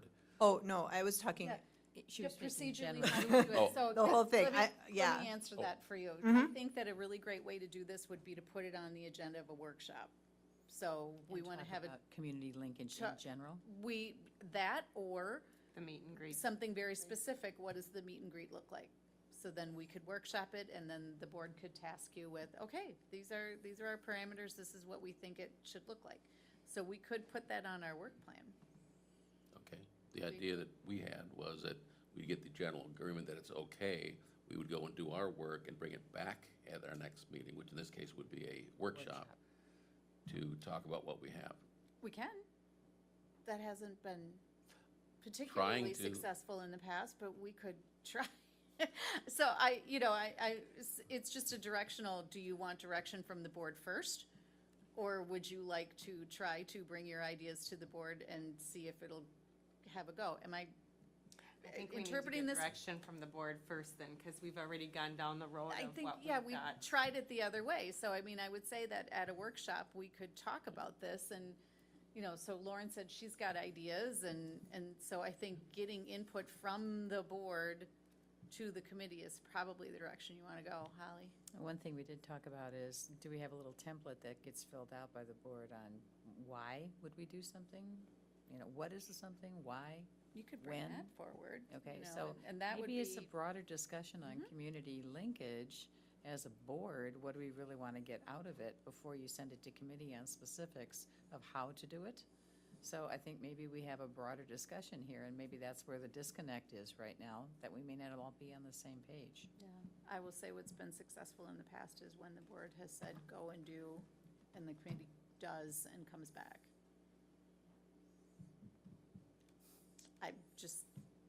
I don't think anything's been successful in this committee, so, we're trying different things. right. Yeah. But Right, we will- well, I mean, Shall we we- have in the past gotten That's some part of our letters out issue. to the community and things like that, so, and like We're I just said. trying to move forward 2 weeks at a time. Yep, And try to So- get something Yep. done at some point in the future, yep. So no matter let's, how long it might take. let's throw it on a workshop and we'll talk about it. Okay, so what I'm That sound- hearing is we do have direction on two things so far, which is the article for connecting points. Mhm. And then also. Both articles. Yep. Yes, two articles for that and the school visits. So number one and number two, we have direction to move forward on those two. Mhm. But on number three, that we want to talk more in a workshop atmosphere on what might be What the that looks reason like. for it and how it would look. Yep. I would, Okay? does that sound all right to everybody else? Are we good? Yes, Lauren? Sure. Yes? Okay. We got a nod from Adam. You okay with that? We got our Okay. I think we're good. We got We our- do. Yeah. Thank you, board. All right, excellent. So now I need a motion to approve your minutes, please. I move that we accept the committee meeting minutes from September 12th for community linkage. Second. All right. More discussion? All those in favor? Aye. Aye. Opposed? All right, negotiations has not met. Policy committee is now myself, Adam, and Terry. And we are going to meet in October. 4:30, On the yeah. 8th. August 8th, Oh, yeah. October 8th. 4:30 October 8th. Prior to the next board meeting. Yes, Yes. or our workshop. Excellent. Thank you. Said August. All right, on I to- believe in an endless summer too, but it's just not happening. Maybe today Denial. it felt like it, but not. All right, other board updates. AMSD? Yes, I have my update and I have it printed because at this time of the night, I didn't want to miss anything. Yeah, there you go. So AMSD, again, Association of Metropolitan School Districts. So for this calendar year, as a reminder to the board, both Holly and I are designated school board members on behalf of Eden Prairie Schools, along with Dr. Swanson being our superintendent who attends these monthly meetings. That being said, I think it's important for the board to know that guests are always welcome to attend, and you can attend as a board director. You will be given a name badge, a guest introduction, and if the topic is something that you're interested in or the guest speaker, just make that note. Meetings generally occur on the first Friday morning of each month at the Ties building right now. So the purpose of AMSD, for those that don't know, is to advocate for metropolitan school districts and advance legislation that supports student achievement. That being said, the meeting that I'm referring to took place on Friday, September 7th, and it dealt with community engagement and questions that could be posed at the local level for legislative candidates on such things as education funding, local control, and how they work with local school boards and vouchers. A booklet was developed, and I have it in my bag. In fact, Holly, I picked up one for you to help guide on recent education action that our state has taken, as well as shedding some light on current complications within our funding system. So if you'd like to have one of those booklets, again, we have some extra hard copies. Ultimately, the bottom line was to reach out to candidates, attend forums, ask questions. For example, Minnesota House candidates in our area, Lori Pryor and Ellen Cousins, reach out to them, ask the questions that you have. Interesting survey results were shared by Morris and Leatherman, and it was the Morris part of the Morris Yes. and Leatherman. Now I've seen both sides. Yep, there you go.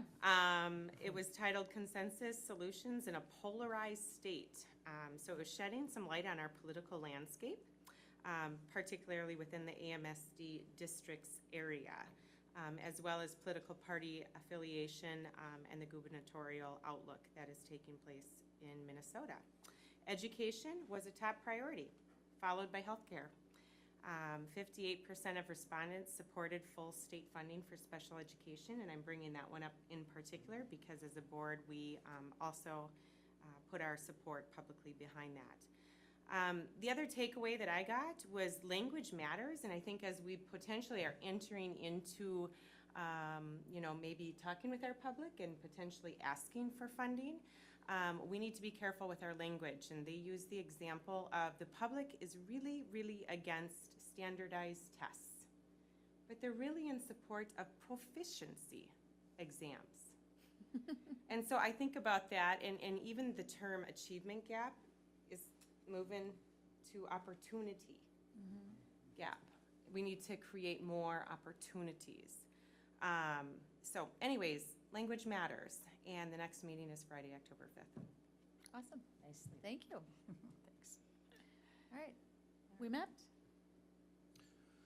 We met, we'll meet in 2 weeks, another full board meeting, trying to decide our big two questions, which is, are we going to remove the assigned funds into the unassigned, and then decide what is going to be the breakdown of the 6 remaining districts of what money is left.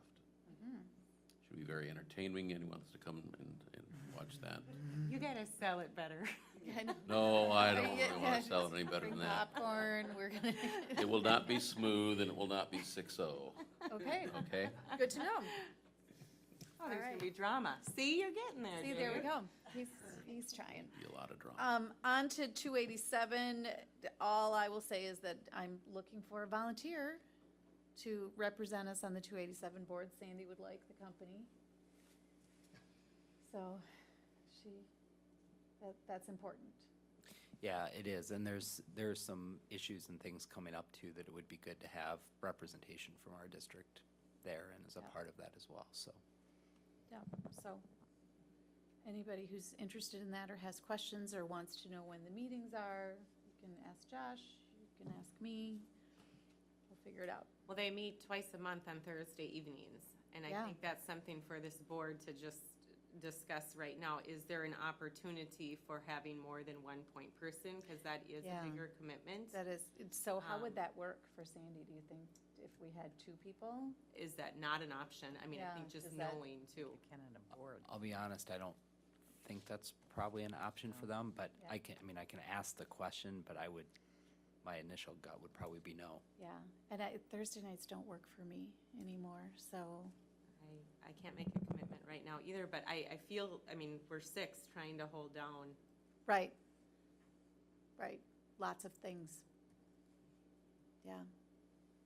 So, let's think about it. Everybody kind of do a little searching to see if they could find that in their schedule. All right, on to proposed work plan changes. Holly, you were gonna help me with one. Yes, on November 5th, we have the first reading of the Board Development Handbook. It's basically going to be the board handbook, and so that's going through a kind of a massive rewrite right now. Yep. But I think we'll be available for the first reading on that. The other thing that we've been working on for the committee is going through the policies and procedures. And we have 2 that we've done in a new format so far. I don't know that we've slated those in anywhere for reviewing those. So if we could possibly take a look for a workshop after that November 5th. Okay, so tell me, if you look at October 8th, our next workshop, the very first thing we have on there is board development, board governance process discussion. Okay. Is that a holdover from last year? Is that something we did at that time last year, or did we? And I'm this not is what sure we I placed was that. not remembering, whether we had just said we were going to float them forward and let people take a look at them and then have a meeting about it. I don't know, because you've started to do some work around it, right? We have. We've got Yeah. a couple of done right now. So do you want to leave that on there, or I'd would you like like to push move? that back out a little bit. Okay, Okay. So I'd like to go, let's see, what's the next one after that? Is that the November Yeah. 5th? Isn't that the holdover from last year when we discussed going into the election if we wanted to redo like the flow chart documents and things like that? and that's what they're working on. Yeah, Yeah, okay. we're Is the- working on all of that, and Yep. it's a little bit bigger than what we thought, just because Yeah. of Yeah, some well, things that it's have always developed. been a big, It's a big, So big what I- process. it's What a I big would flow like to chart. do, OIs and Yeah, what I would like to As do we is witnessed. put the discussion on the policies and procedures on November 5th and move that handbook to the next one in December. all right. So it would be December, where is it? Let me, Do we only have one in, do we have a workshop in December? no. nope. We only have, yep. We gotta get that done before the end of the year.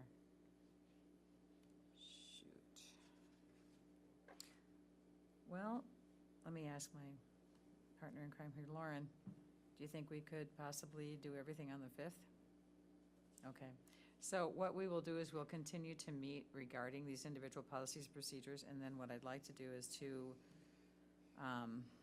send those out to the board prior to that workshop so that you can take a look at it and give feedback to us prior to the workshop, and then we'll discuss in the workshop. Is that okay? Yep, so Okay. what I hear you saying is on October 8th, you want to remove Yep. the item that says board development, board governance process discussion, and you want move it to, move it to November November 5th. So we're going to take it and move that. Okay.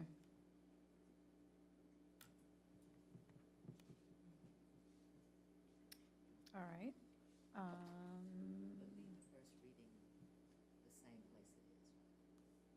Yes, yes.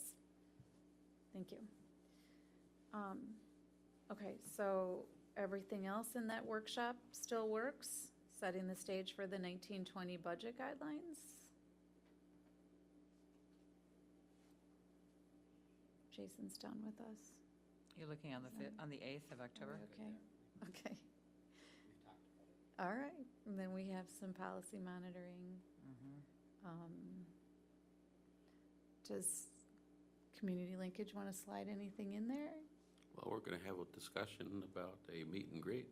Do you want to have a discussion about a meet and greet on October 8th?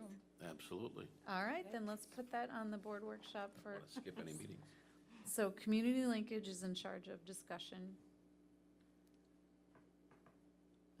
Yep. Meet and greet. Sounds great. Awesome. That's good. That's. All right.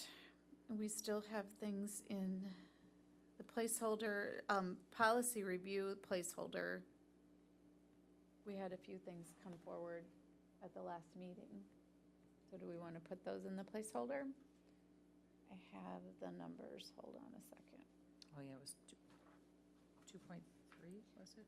Got 'em. 2.2.1. Was it? Okay.